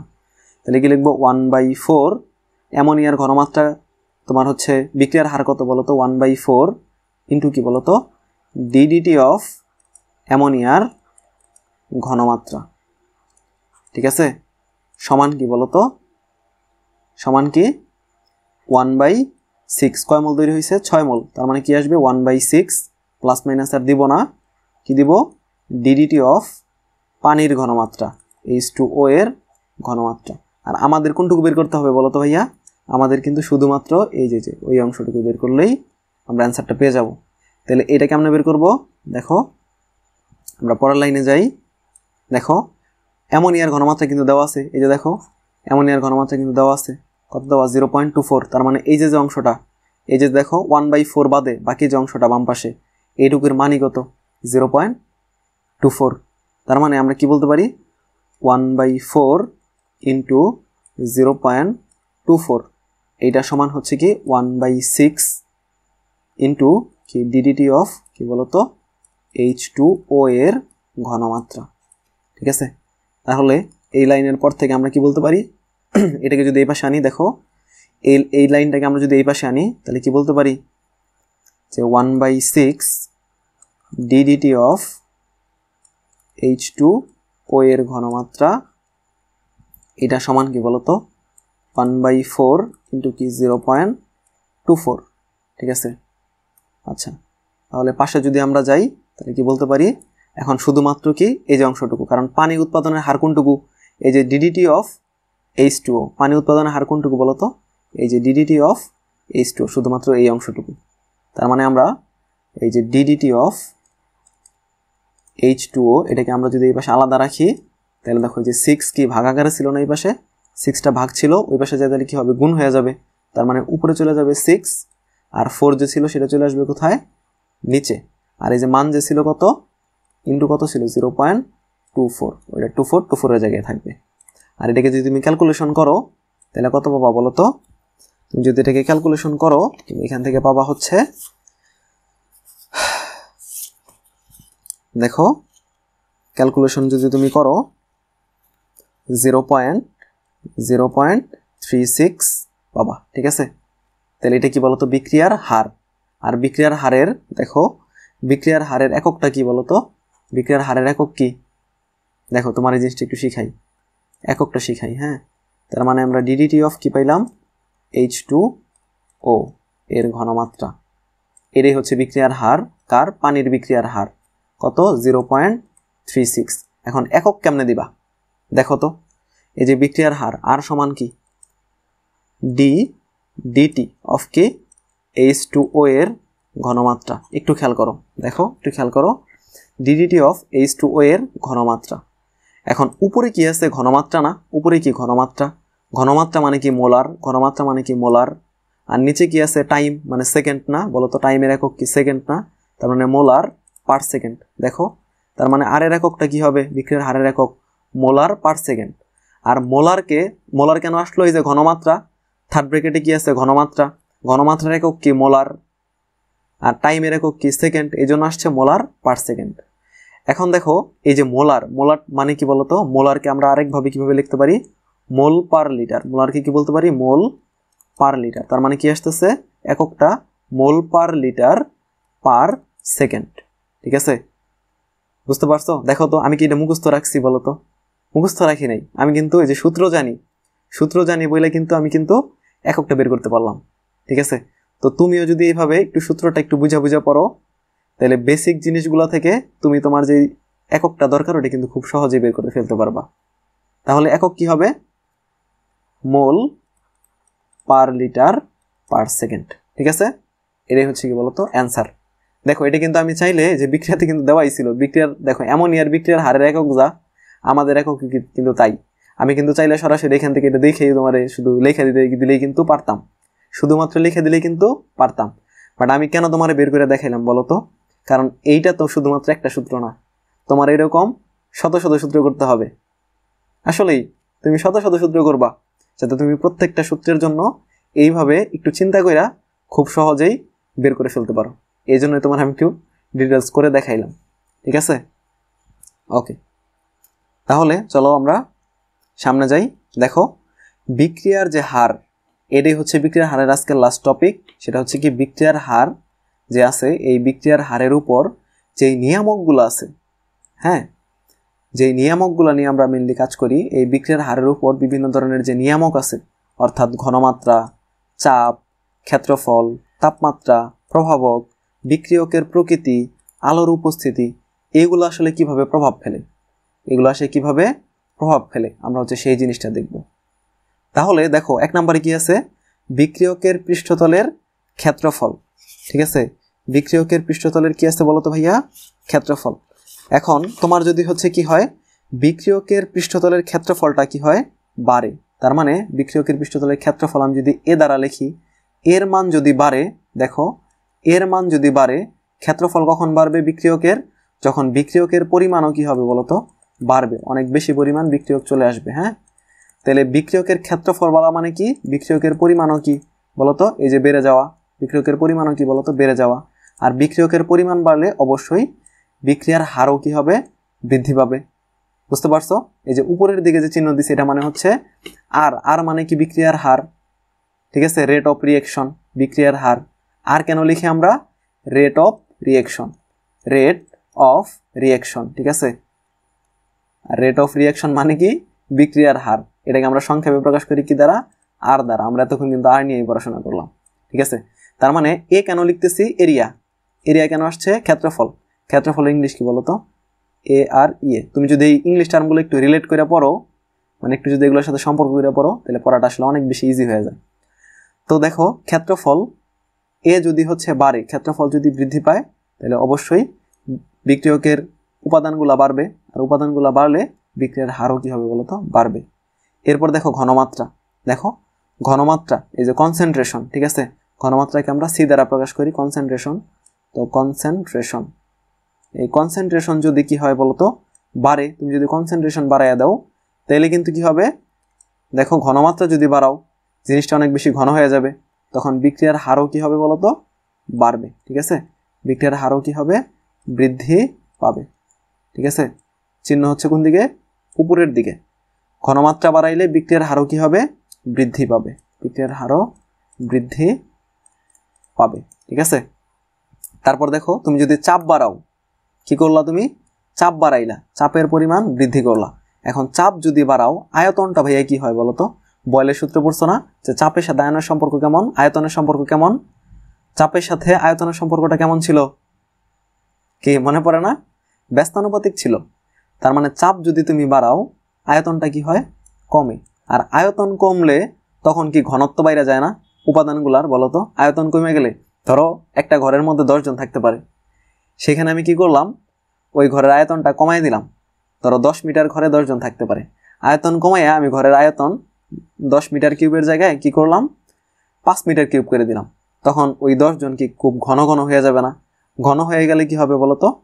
আয়তন যখন কমে যাবে, তখন তাদের মধ্যে কি হবে? সংঘর্ষ হবে। কি হবে? সংঘর্ষ হবে, ঠিক আছে। সংঘর্ষ হইলে কি হবে? তখন বিক্রিয়ার হারটাও কি হবে বলতো? বাড়বে, ঠিক আছে। বিক্রিয়ার হারটাও বাড়বে, ঠিক আছে। বিক্রিয়ার হারটাও কি হবে বলতো ভাইয়া? বাড়বে। তার মানে চাপকে তুমি যদি বাড়াও, আয়তনটা কমে যায়, সংঘর্ষ হয়, যার কারণে বিক্রিয়ার হারও বেড়ে যায়। এরপরে দেখো তাপমাত্রা।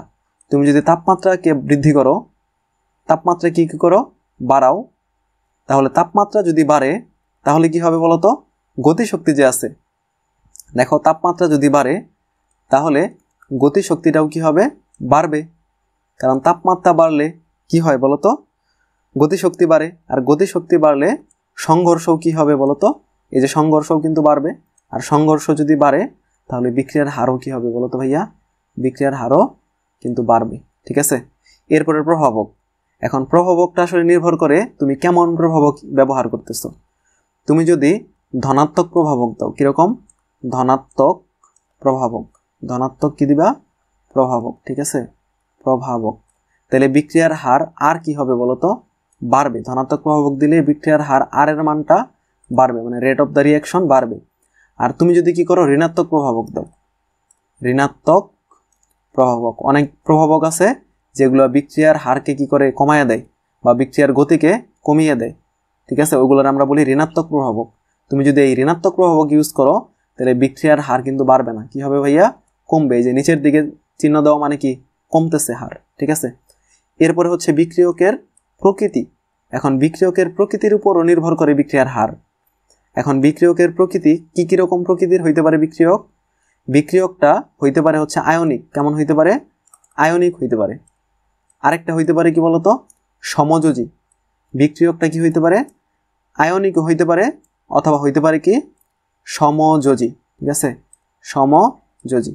এখন বিক্রিয়কটা যদি আয়নিক হয়, তাহলে কি হবে বলতো? আয়ন দিতে পারবে, আর আয়ন দিলে খুব তাড়াতাড়ি সে মিশা যাইতে পারবে, দ্রবীভূত হইতে পারবে। তাহলে কি হবে? বিক্রিয়ার হারটাও কি হবে বলতো? বাড়বে, অবভিয়াসলি বাড়বে। বুঝতে পারছো না? যে আয়নিক যৌগের বৈশিষ্ট্য কি? সে আয়ন দিবে। সে কি করবে? আয়ন দিবে। আর আয়ন দিলে বিক্রিয়ার হারটাও কি হবে? বাড়বে। আর সমযোজী বৈশিষ্ট্যগুলোকে আয়ন দেয়? অবশ্যই দেয় না। তার মানে সমযোজী বিক্রিয়ার ক্ষেত্রে আয়ন দিবে না। আর আয়ন না দিলে সে যেহেতু নিজের মতো থাকতে চায়, তাই বিক্রিয়ার হারটাও কি হবে না বলতো? বাড়বে না। অর্থাৎ বিক্রিয়ার হার কি হবে, কমবে। ঠিক আছে, এরপরে আসে কি লাস্ট ওয়ান, আলোর উপস্থিতি, অর্থাৎ এই যে আলট্রাভায়োলেট যে রশ্মি আছে, আলোর উপস্থিতি। ঠিক আছে, এই আলট্রাভায়োলেট রশ্মি দিলে এখানে কিন্তু বিক্রিয়ার হারটা কিন্তু বৃদ্ধি পায়। কীভাবে বৃদ্ধি পায়, ধরো তোমাকে যদি একটা উদাহরণ দিই, ধরো তুমি কি করলা, একটা মিথেন গ্যাস নিলে CH4, এই মিথেন গ্যাসকে কি করলা, ওই ক্লোরিন গ্যাস দিয়া চালনা করলা, মিথেনের মধ্যে কি করলা, ক্লোরিন গ্যাস দিলা, আর এটাকে সূর্যালোকের উপস্থিতিতে বিক্রিয়াটা করাইলা। কার উপস্থিতিতে, সূর্যালোক মানে আলট্রাভায়োলেট রশ্মি। ঠিক আছে, ওই আলোর উপস্থিতি যখন তুমি করাবা ইউভি রশ্মির উপস্থিতিতে, তখন সেখানে তৈরি হবে CH3Cl, আর তৈরি হবে কি HCl, আর সাথে তৈরি হবে কি বলতো, শক্তি। ঠিক আছে, সাথে তৈরি হবে কি, শক্তি। ঠিক আছে, আর এই ক্ষেত্রে কি হয়, বিক্রিয়ার হারটা কিন্তু খুব দ্রুত হয়। দেখো এই ইউভি রশ্মি তুমি যদি না দাও, আলোর উপস্থিতি না দাও, তাহলে এই বিক্রিয়াটা নর্মালি ওইভাবে হয় না। ঠিক আছে, বুঝতে পারছো বিষয়টা? যখনই তুমি আলোর উপস্থিতিতে দিবা, তখনই কিন্তু এই যে CH3Cl এটা তৈরি করবে, হাইড্রোক্লোরিক অ্যাসিড তৈরি করবে, আর তৈরি করবে কি, শক্তি। তার মানে কি বিক্রিয়ার হারটা কি হইতেছে বলতো ভাইয়া, বিক্রিয়ার হার আরটা হচ্ছে কি হইতেছে বলতো, বাড়তেছে। আলোর উপস্থিতি দিলে বিক্রিয়ার হার, এই যে আর এর যে মান আছে, এটাও কি হয় বলতো ভাইয়া, বাড়ে। বলতো, বুঝতে পারছো না? তো আসলে বিক্রিয়ার হার পর্যন্ত যেই টপিকটা আছে তোমাদের এই পর্যন্তই ছিল। তো পরবর্তী ক্লাসে ইনশাল্লাহ আমরা হচ্ছে তোমাদের যে বিক্রিয়ার ক্রম, এগুলো নিয়ে একটু পড়াশোনা করব, আর বিক্রিয়ার ক্রমের যে ম্যাথমেটিক্যাল টার্ম আছে, আর লাস্ট হচ্ছে আরেকটা টপিক, সেটা হচ্ছে বিক্রিয়ার অর্ধায়ু। এই জিনিসগুলো নিয়ে আমরা একটু পড়াশোনা করব, আর বিক্রিয়ার হারের সূত্রগুলো দেখব, আর বিক্রিয়ার হারের কিছু ম্যাথ আছে, আর অর্ধায়ুর কিছু ম্যাথ আছে, এগুলো আমরা হচ্ছে একটু প্র্যাকটিস করব, আর তোমাদের কয়েকটা HW দিয়ে দিব। ঠিক আছে, তো আজকে এই পর্যন্তই। সবাই একটু ভালো মতো পড়াশোনা করবা। আল্লাহ হাফেজ সবাইকে।